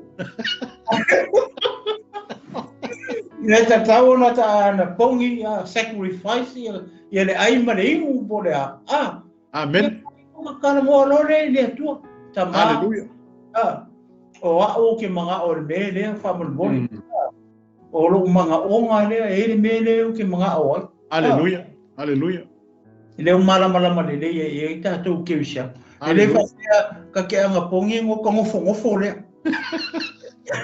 ka ke le fa le o ele tu o la usi le fie le tu me o la fa ka ni me le tu po la ka mi ka kala ko amen pe o ka uanga o le mele o ka kala o le mele o te talo e o fa ka si ala le anga pongi marka kalo e ai alu le anga pongi e muri e ko marka kalo i ku hallelujah e alu nga le anga pongi ai ngofo ka kalo le ai e o fa ka si e fu ala i upo Yesu amen hallelujah ana pongi ya marka talo ko ke me fa ai meanga amen yo se o nga mo ka ko ke usiano hallelujah pe mali fo neita e monia le fa so hallelujah ka ko kalmo fo ta ne yala o me fo ye pe ona fa malo sia ele o langa kelsiano tangata ele nga ko langa pu yar ka kalo hallelujah wa ka ka kingo ko awi o isi kelsiamo so le mo kware ka kalo hallelujah amen amen hallelujah ele ka kalo ai sea yo le lo pole an me ya o ie fa ali ma ie fa me ale o pole tu le o po ya Yesu ngai kui mai ngo ka kala ku le bala au mai ngo kali ya ku le amen hallelujah ya kali mai pe ale bala au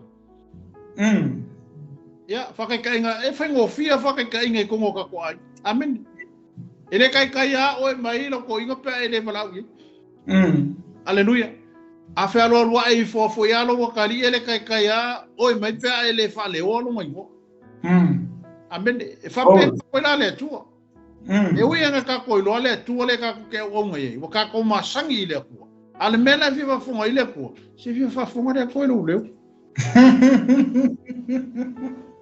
vi va fonga le tu e lo vola a wa le si me le o ke mai ka o fo vai tau le se va nga wa ku pungi me fa fika uli ya ka ko ale wa o solo le ni ma salo ke ile ko va me ke soli wa ko lu vai me so ko le aso kas fa pero le tu soli e vai la angale kupungel fa fika uli ile por kama ile vala auma ale o ke kilo aku mo va ya ko le ngal fero lo ya ale ya si vala auma ye kia amen e fa penga ho ile la ngona o le fa ta o le talo hallelujah o le mana o ngai tu ilu mo le ko ya le ka kalo mo le anga pongi amen yor kala foi le tonu ya hana hallelujah ka kalo ma le loko ka kalo ma ele anga foi ka kalo ke siamo pe nga ka ai yor ka amen ka mo foi le pe fa lo ma ka ma yo polo ka kalo ai le iso loko fa ile ka hallelujah ai ka kalo me ko kongolo loko ka kalo mai le manga ongolo ka o kongolo loko ia mongi le ka kalo ile ia ma se ia lo fa ka ko ke siamo le ia ka kalo ku le mere ka kalo ku le ku fa kalia le ku ma kani mai amen waka ko fo yo sa bo isi kan sol e ma ka kalo ko ngi a kani mai ka ya ole ku ava enga na talo ile tu fa kali kai mai ele kali ele ko ya ka ko hallelujah e tato kali fo le me kali mai le ko kali me fo le ku ka e kali mai ale ko le mali o lo amen a isi me e fa malo si ele tato volanga manumalo ino ke riso le ngata le upo le tua al kako anga pongi fa kasi mar kako kakalo o kolu lava enga ia ia makua mausalia makari kongro ka ko famo moi ele pinge kali mele ko ka ko manga haleluya men me se fa ku ma winga foi ka ko I tono lo langa Cristiano lo enga lue mo ngalue fo amen inga ia ka ko panga ile manguia wele ia se winga ka ko ke fai e mengi amen pe o ko le aso ka feo ke mo ka ko ngoi se mele ka ke wa ngai ia o me ngawa me foi ka ko pe ka ko le mo ka sinionga male ka unga le ka ko ke ngai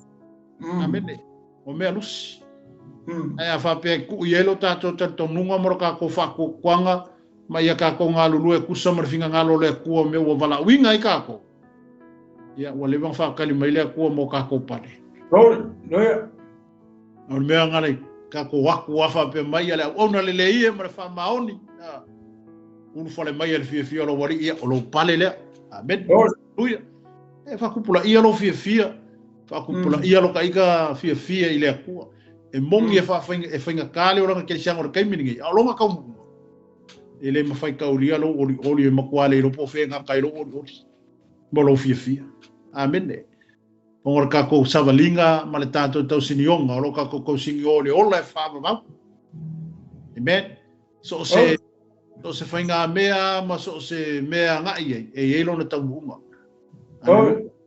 o foi le ne vai tau ma le vai te mi lo ka ko ngai ia ia le ka unga pe ka ki le fionga le tuon por kala me le li ia le ava ma le langi fa ba amen aleluia e wona ia foi fa ma sia ta toma fa penga o ko e fa fanguingo ka ko loko e ala ile manga lilo leo le nganga pa I lo ngalue mai ata to e fa ma sia ka ko ka kai ko amen kala paulo ka nga mo wa kur kingo le or kingo ai le vai ar ka nga kala ko ma ko am strong amen aleluia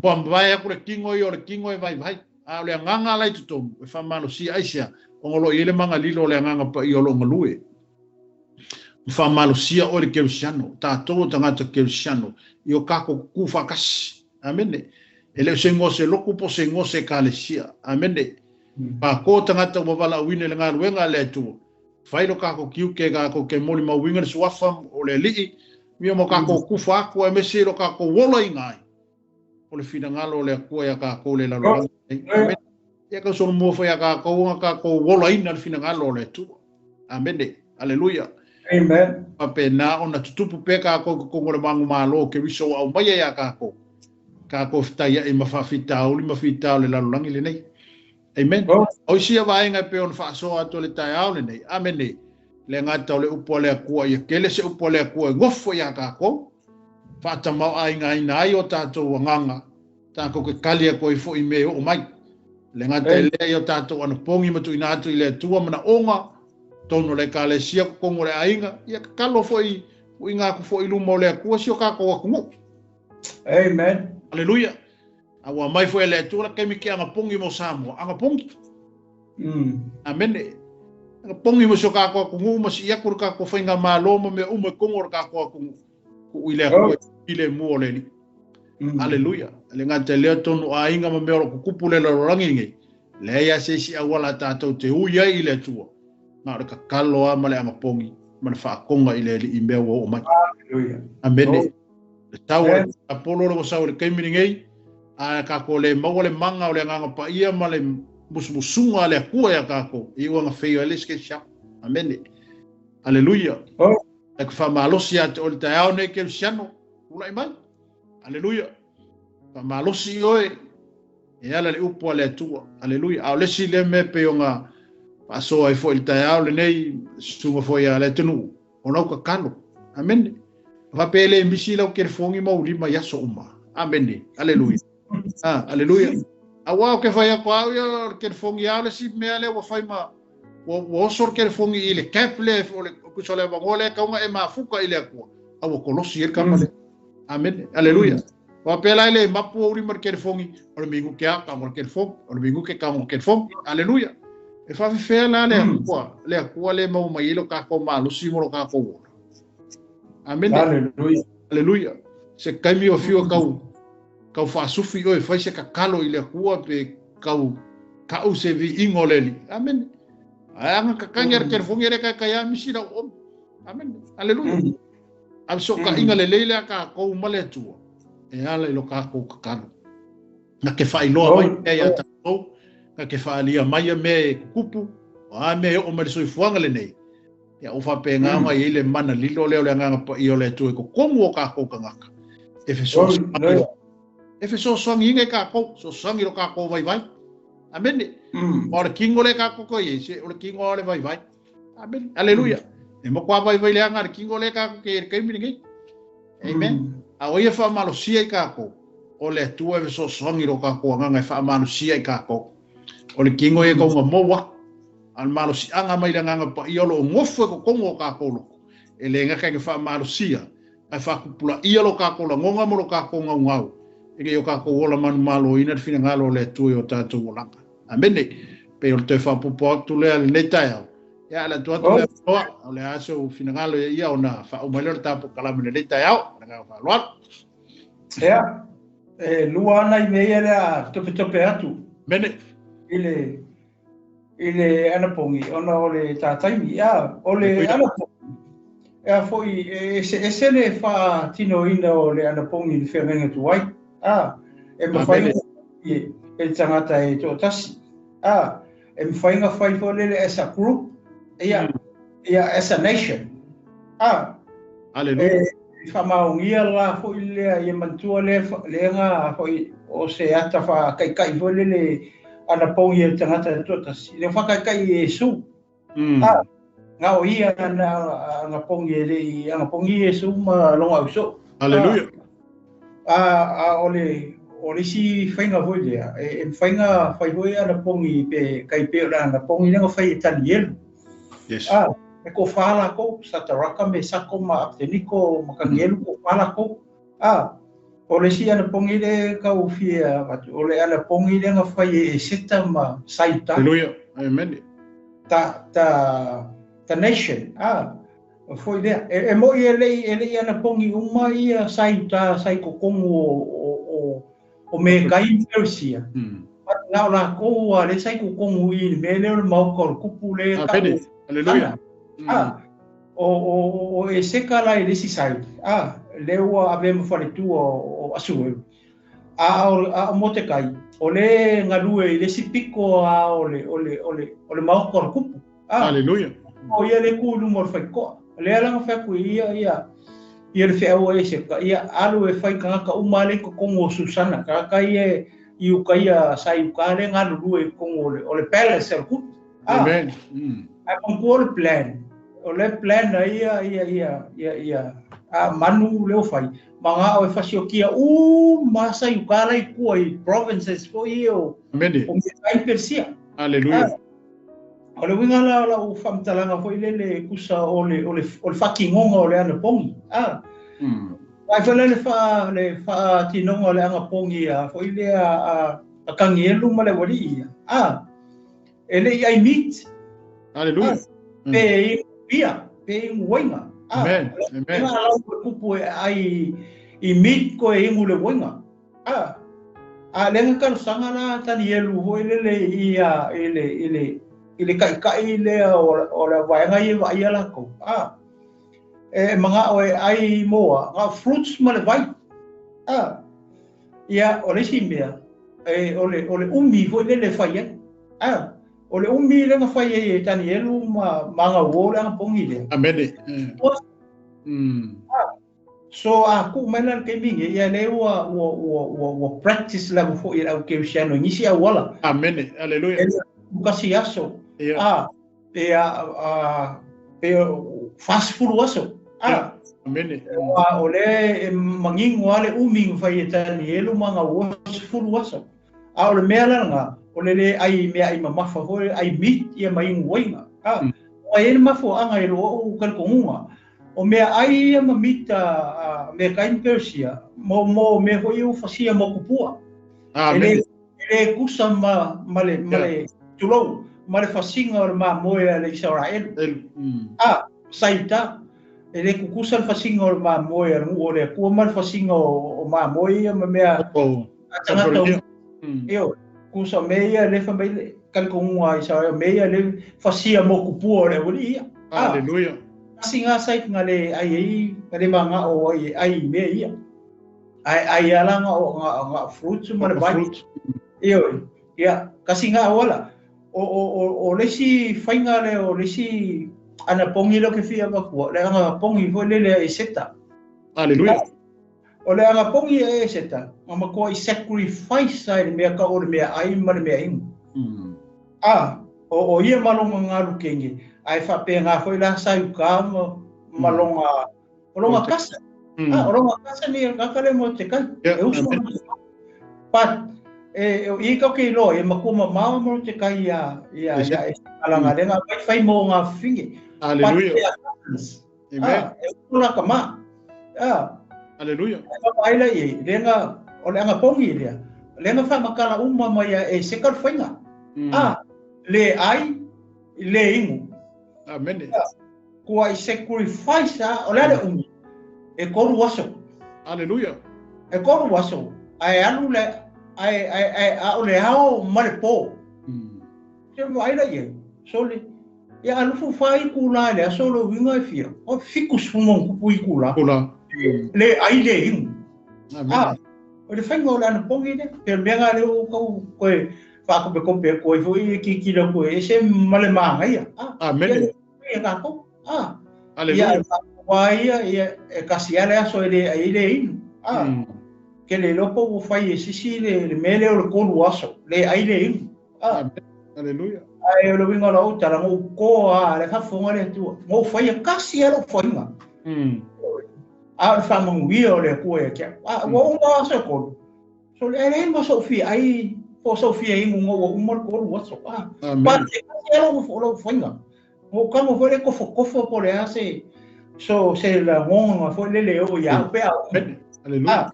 Ya pa wala nga ke kilo la ile manga ia ke ya le fai tato Amen. Hallelujah.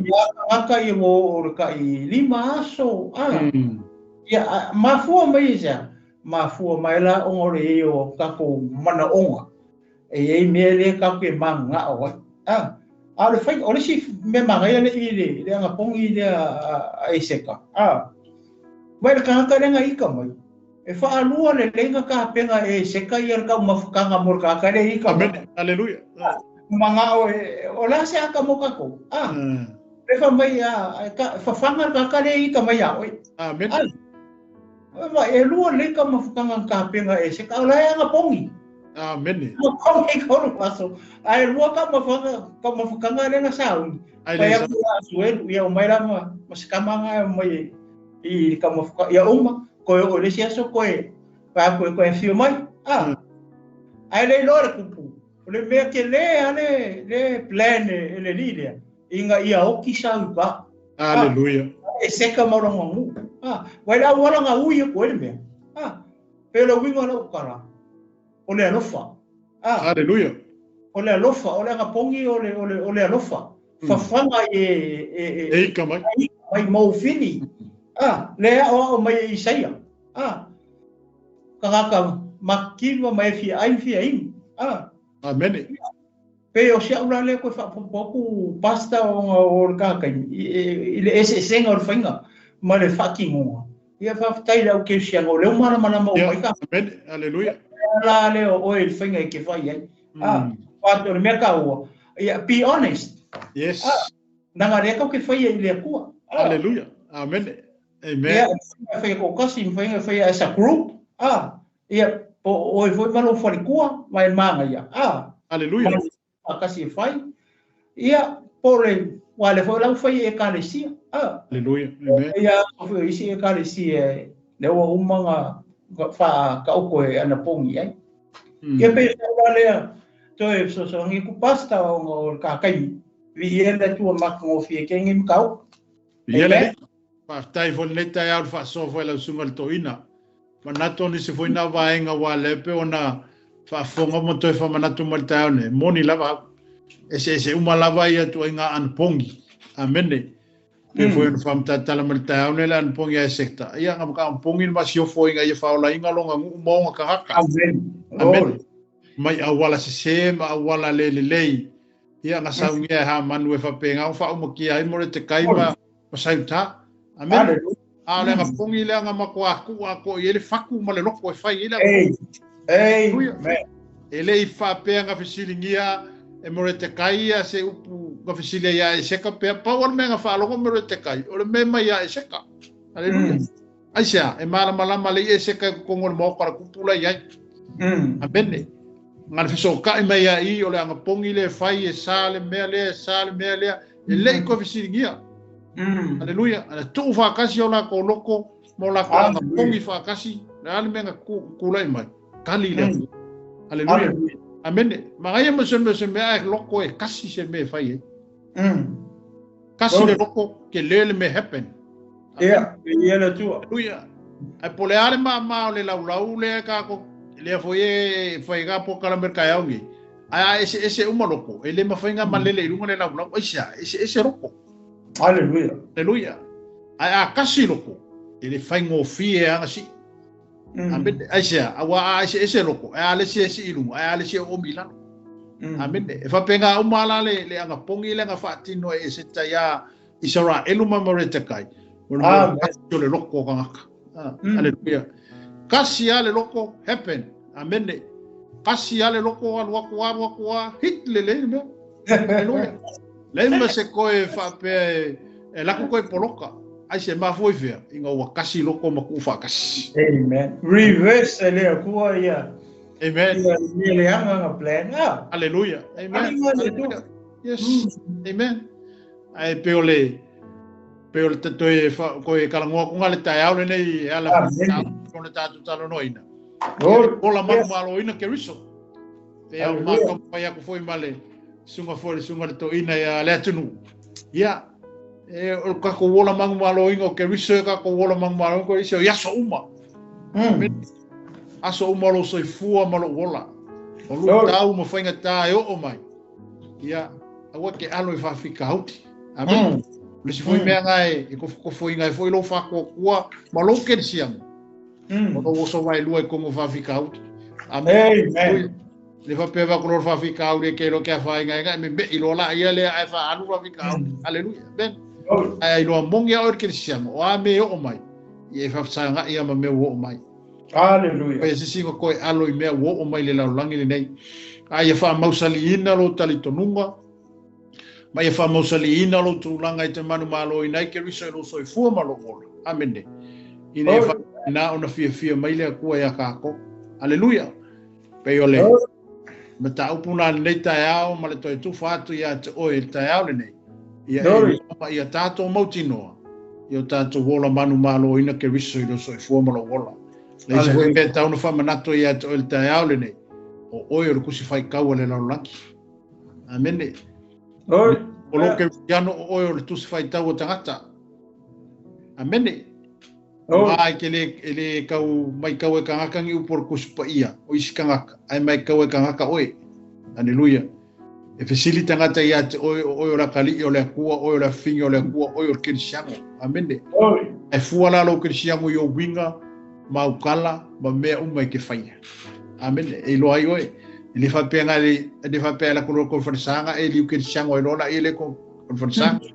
Ai anu fōni mea ke whainga luenga. I ala kowele ke ilo ke siango ai whain mea ngai. Aleluia. Ia I loa lo ke siango e kokongo le mea ngai ke whainga luenga. Lea. No fuanga lau tele ma me ke anga I e loa e tangata o sa o ar ke siango. Aleluia. Ma fōi. Ina wai ula Manumalo ina me ia pe ona mawhaasoa to le tai au le nei. Le lava tā pena ma lava tā oso tātou le upu aletu. Ai se kai mi kako ki anga pongi matu ina atu I leli. Whai loa le akua mea kako ki anga pongi ai. Le si mea ia. O anga te talo. O le si au penga marosi lea e kako ke kau ai malifili. Ia wa kako ke le o kau mtangata o ali siri ma whai pule maanganga ma mea le anga umba. O mai le kaimingei. Ale au penga kako ke kali e kuai. O le kakalo. Aleluia. Alosianga, ole auma, alosianga e pinga ki a polo kakalo. Amene, aleluia. Alo ina ile ma alosio ki a polo ma me uma. Kako kene ma fai se me, angale ile a kole a kako. Ole vanga kako feio. Aleluia. Amene, ole vanga kapingi kako le ki a polo, wanga mo mo ki a polo ya kako. Aleluia. Ai fa kaile manga ole anga Yo le pale ko como kako. Leo fa malo sia e kako. Wala su fa ingal fide sa ma ga me kako. Awa e lo le ya le kali ku ye. Amene. Si le kula kako malo lo singa leo Lalolagi. Ina o fa tanga le tu o fa tanga Yesu. E fio tu mau yo tato loto. O fa penga ma wingo kako wala Manumalo ya ke biso. Inga ia awangi ko malu lo tato nunga mo lo tato fa tu tuanga. Ya ole ona neta yao ya pena foi ona yo le tato tunu e me se foi la fa fonga pa anga foi le tato TV na neta yao yo se tala tu le fiong pa ia le tu watu ya oi ya le ngata foi le e fa pena foi ona toi fa manatu ma toi fa iloa ya ma toi fa fanguino tato langona ya vanga o tato loto ile tua amene haleluya fa pena ona to sino tato loto ile tua amen e wa fisili wa e mai le ola e mai le tua le ola e mai le tua le malos e mai le tua le poto mo le tamai o me umo wa tanto ye ai tato fa lango ile mana lilo le o le nganga pa io le tua e fai ma feso soani ya te tato ta le ya nat pese si me to fia sa no ye le nu ile fa mai na ta por kala me le ta ya le ai wa mai atu ya se foi pito lá nei tá fo ben ya natu Samoa le fa ngona le tato por kalame le taiao le nei ya mar fa ngo foi le tato mta upu pe on tato tala no ai nai ya o lo langa Manumalo ya ke riso te ola manu ya riso ya ngale leile tu ai ya te oe ya me se foi o lo mai moa le taiao ya ave fonde ya no ai fa manu ya to foi le tu to tasio si o tato tu no pele o Samoa aftai le tua ma foi ona ulia mai le ono su martasi o tausanga ya talu ona tu tasi o tunu ya mai pulenga ma o atunu foi sa pule tato ya aftai le tua ngona le nga fa maulalo le li ya me se foi ona tu awa la mo mamo ti sa o ene ta wasa ina ng su ta ya waso tato mluia ya fa fo nga le o le tua ia o mawhai e no suruia sa moi ave manu losi o le tala le lei. Leo tātou sapi ai mo tātou o ai farseu. Ia e saa i maa o mali. Ia le nei tai au ia le tua. Po le nei ave noe wha manu ia tu ai i le tūtau tasi seo tātou o tonu. Ia manu ia tele ia le tūtau tasi o Samoa. Ia le whau ia le a whai wina tātou talo. Ia mawhau mai nale tātou por kalame le nei tai au. Tama ia o le vi inga au na whaafu ia tu ia tu oi. Oi, loia. O lo fa malo wanga le lei lo mato tua. Ni fo ya so le lisa mato fa so ma tu fa ya la wa fiong pa ia lo mato tama. I ngalo mato I lo o le tua te so I loto mo mato tangata le tua. Mato tala no fo ya te o le tua I mato wo lo Manumalo ina ke riso I mato wolanga. Wa mato te lo le tua au no ma oi mato te le fa ia se me. Au no malau malo fi so soani mato te le ilo lava se mea. E mato te mato whalongo lango ili mana lilo lo wanganga pa ia. E te ngalue ma e whama I te ina ni mea ia te I mato. I ne whapena ona to sino o mato loto ia te o te ma. Te talo le tua, I anga le leilo watu nuu mara u whaafonga le neita iao. O e foi le foi sana fifilinga e vea Yesu ma li ma faula. Mato ngalue le mana lo wanganga pa ia te mai. Whai loa ma whama nino ia te ia. Wana o lavo le ala upumoni maleola lo mato tua. Talo whamanuia le tua si o mato watunu. A walo na tuto atasi o whamanatuina le ne yasu. Iai o manuia lo mato te ma. Whamanuia le ala leo. Iai lo whaunga I so seporo kalame le tua e lungo le ala leo. Whamanuia o na lo mato le tua. Penao na iai le so sia malota ma ainga. I so se matanta ma so se mea lofa o e fo ina ya te ilato. Leila io manuia la ufio le tua sunga to ina le atunu fo ai le soifua le ola ma le manos awa lava le tau to ino o ma lo fina ngalo le tua ai mesi o ta leni ma me alo fo e fa me alo fai nai o ia lo mato ma ya fa manuia mai o ya so mo to enga le ne yaso a le vi inga ya no fa fo ya to oi o no lo suafa keriso amene ya ai ngona le tato por kalame sa mo nei ta ya ta to e turti ta mai le vayaso ang fu nei mo lesi so al nei ta ya fa to fa so I fuina manuia laso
January the 1st, 1962, and with the new year comes the first independent Polynesian state of the 20th century, Western Samoa.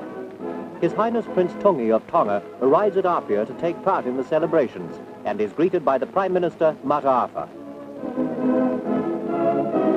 On the Malaya Turfao, the heads of state, their Highnesses Tupua Tamasese and Malietoa Taunamofili, walk to the official dais, where the oath of office is to be taken before the Chief Justice of Samoa, Mr. C. Marsack.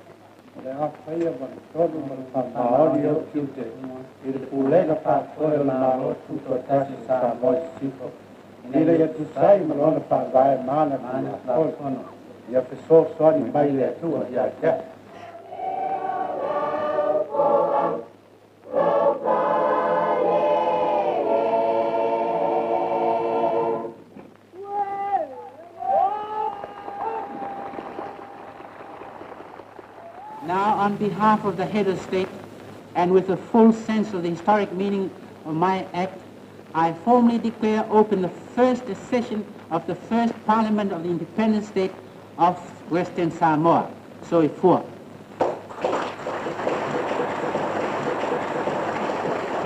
Alo bala wina faalo wina kato au fatasu ne yas.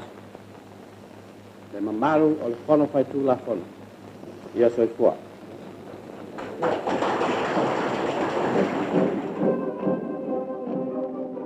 After 62 years of German and New Zealand rule, Samoa finally regained its political freedom. Apia became a city of celebrations. From the Kingdom of Tonga comes a breathtaking gift of 1,000 yards of tapa cloth, made specially for the occasion.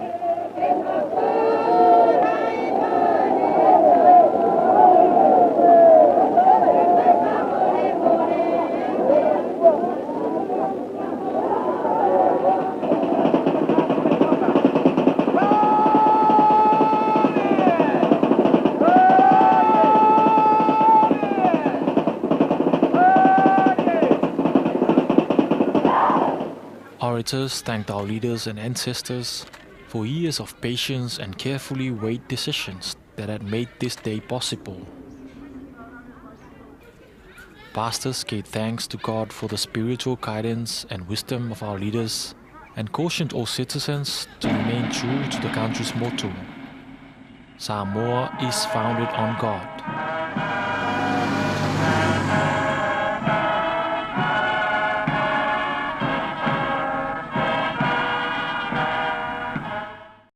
In Samoa, the wife of Faamuina Mataafa, the first Prime Minister of Samoa, Masiofo Laulu Fetawi Malemau Fiame Mataafa, became a politician in her own right as a Member of Parliament in the 1980s.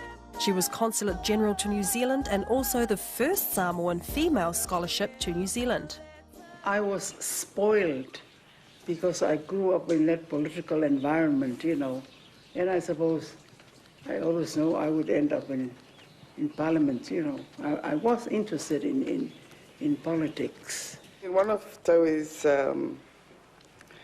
skills is oratory, you know, and she probably has that a lot more than I would. She's a much more straightforward speaker. The NA would just ignore some of the things, where with me, I wouldn't ignore anybody who speaks out of place in Parliament, you know.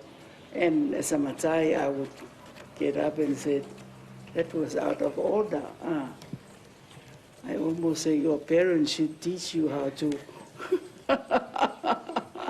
Well, I think, you know, I mean, Ftaui trained as a teacher at Ardmore Teachers Training College. And I think quite a number of people who were in Parliament when she was in Parliament used to be her students.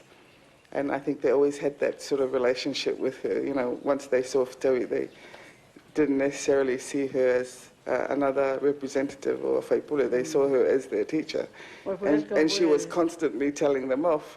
My role as a diplomat, yeah, it was also intensified in Samoa as a Matai, you know, and of course this is what I enjoy in my life. Lefa Samoa, I enjoy fighting in speeches with makai hoinge, you know, hoilea. And it's great. It's real privilege and it's honor for me. And there are not many women in Samoa who are like that.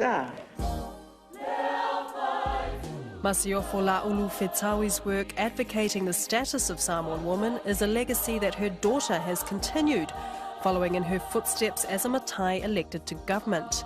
Fia Mayor Naomi is currently the Minister of Education, Sports and Culture. My friends in New Zealand that I went to school with, you know, when we meet up, they're always saying to me, when are you going to get a real job? You know, they're sort of going into politics and so forth. But, you know, that's just what I've been interested in. And I think there's a very natural progression from being a Matai to being a Faipule, you know, and so forth. Although Fia Mayor is one of only 6 female MPs in Samoa, for her, being a woman hasn't meant undue pressure. It's really a non-issue in some ways in Samoa because you're there by virtue of being a Matai because, you know, and if there's one thing that men understand, you know, it's position and hierarchy and rank and stuff like that. So, you know, as guys, they understand that. So they're not about to sort of say, well, you know, that Matai is not so good because they're a woman Matai. Because, you know, a Matai is just a Matai. In 2016 to September 2020, Fia Mayor Naomi rose to the ranks of the Deputy Prime Minister of Samoa as part of the HRPP government. In early 2021, she resigned from the HRPP party after opposing changes to Samoa's constitution and judicial system. Fia Mayor took the helm of Fa'atuatua i le Atua Samoa Uatasi, the FAST party, in March 2021, and led Samoa to a new era in politics after a tightly contested election, a month-long political impasse, and a series of court appeals. Finally sworn into Parliament on May 24, 2021, Fia Mayor Naomi Mata'afa has now made history as Samoa's first female Prime Minister and the first in the South Pacific region. For overall Samoan politics, this is the first change of government in 40 years.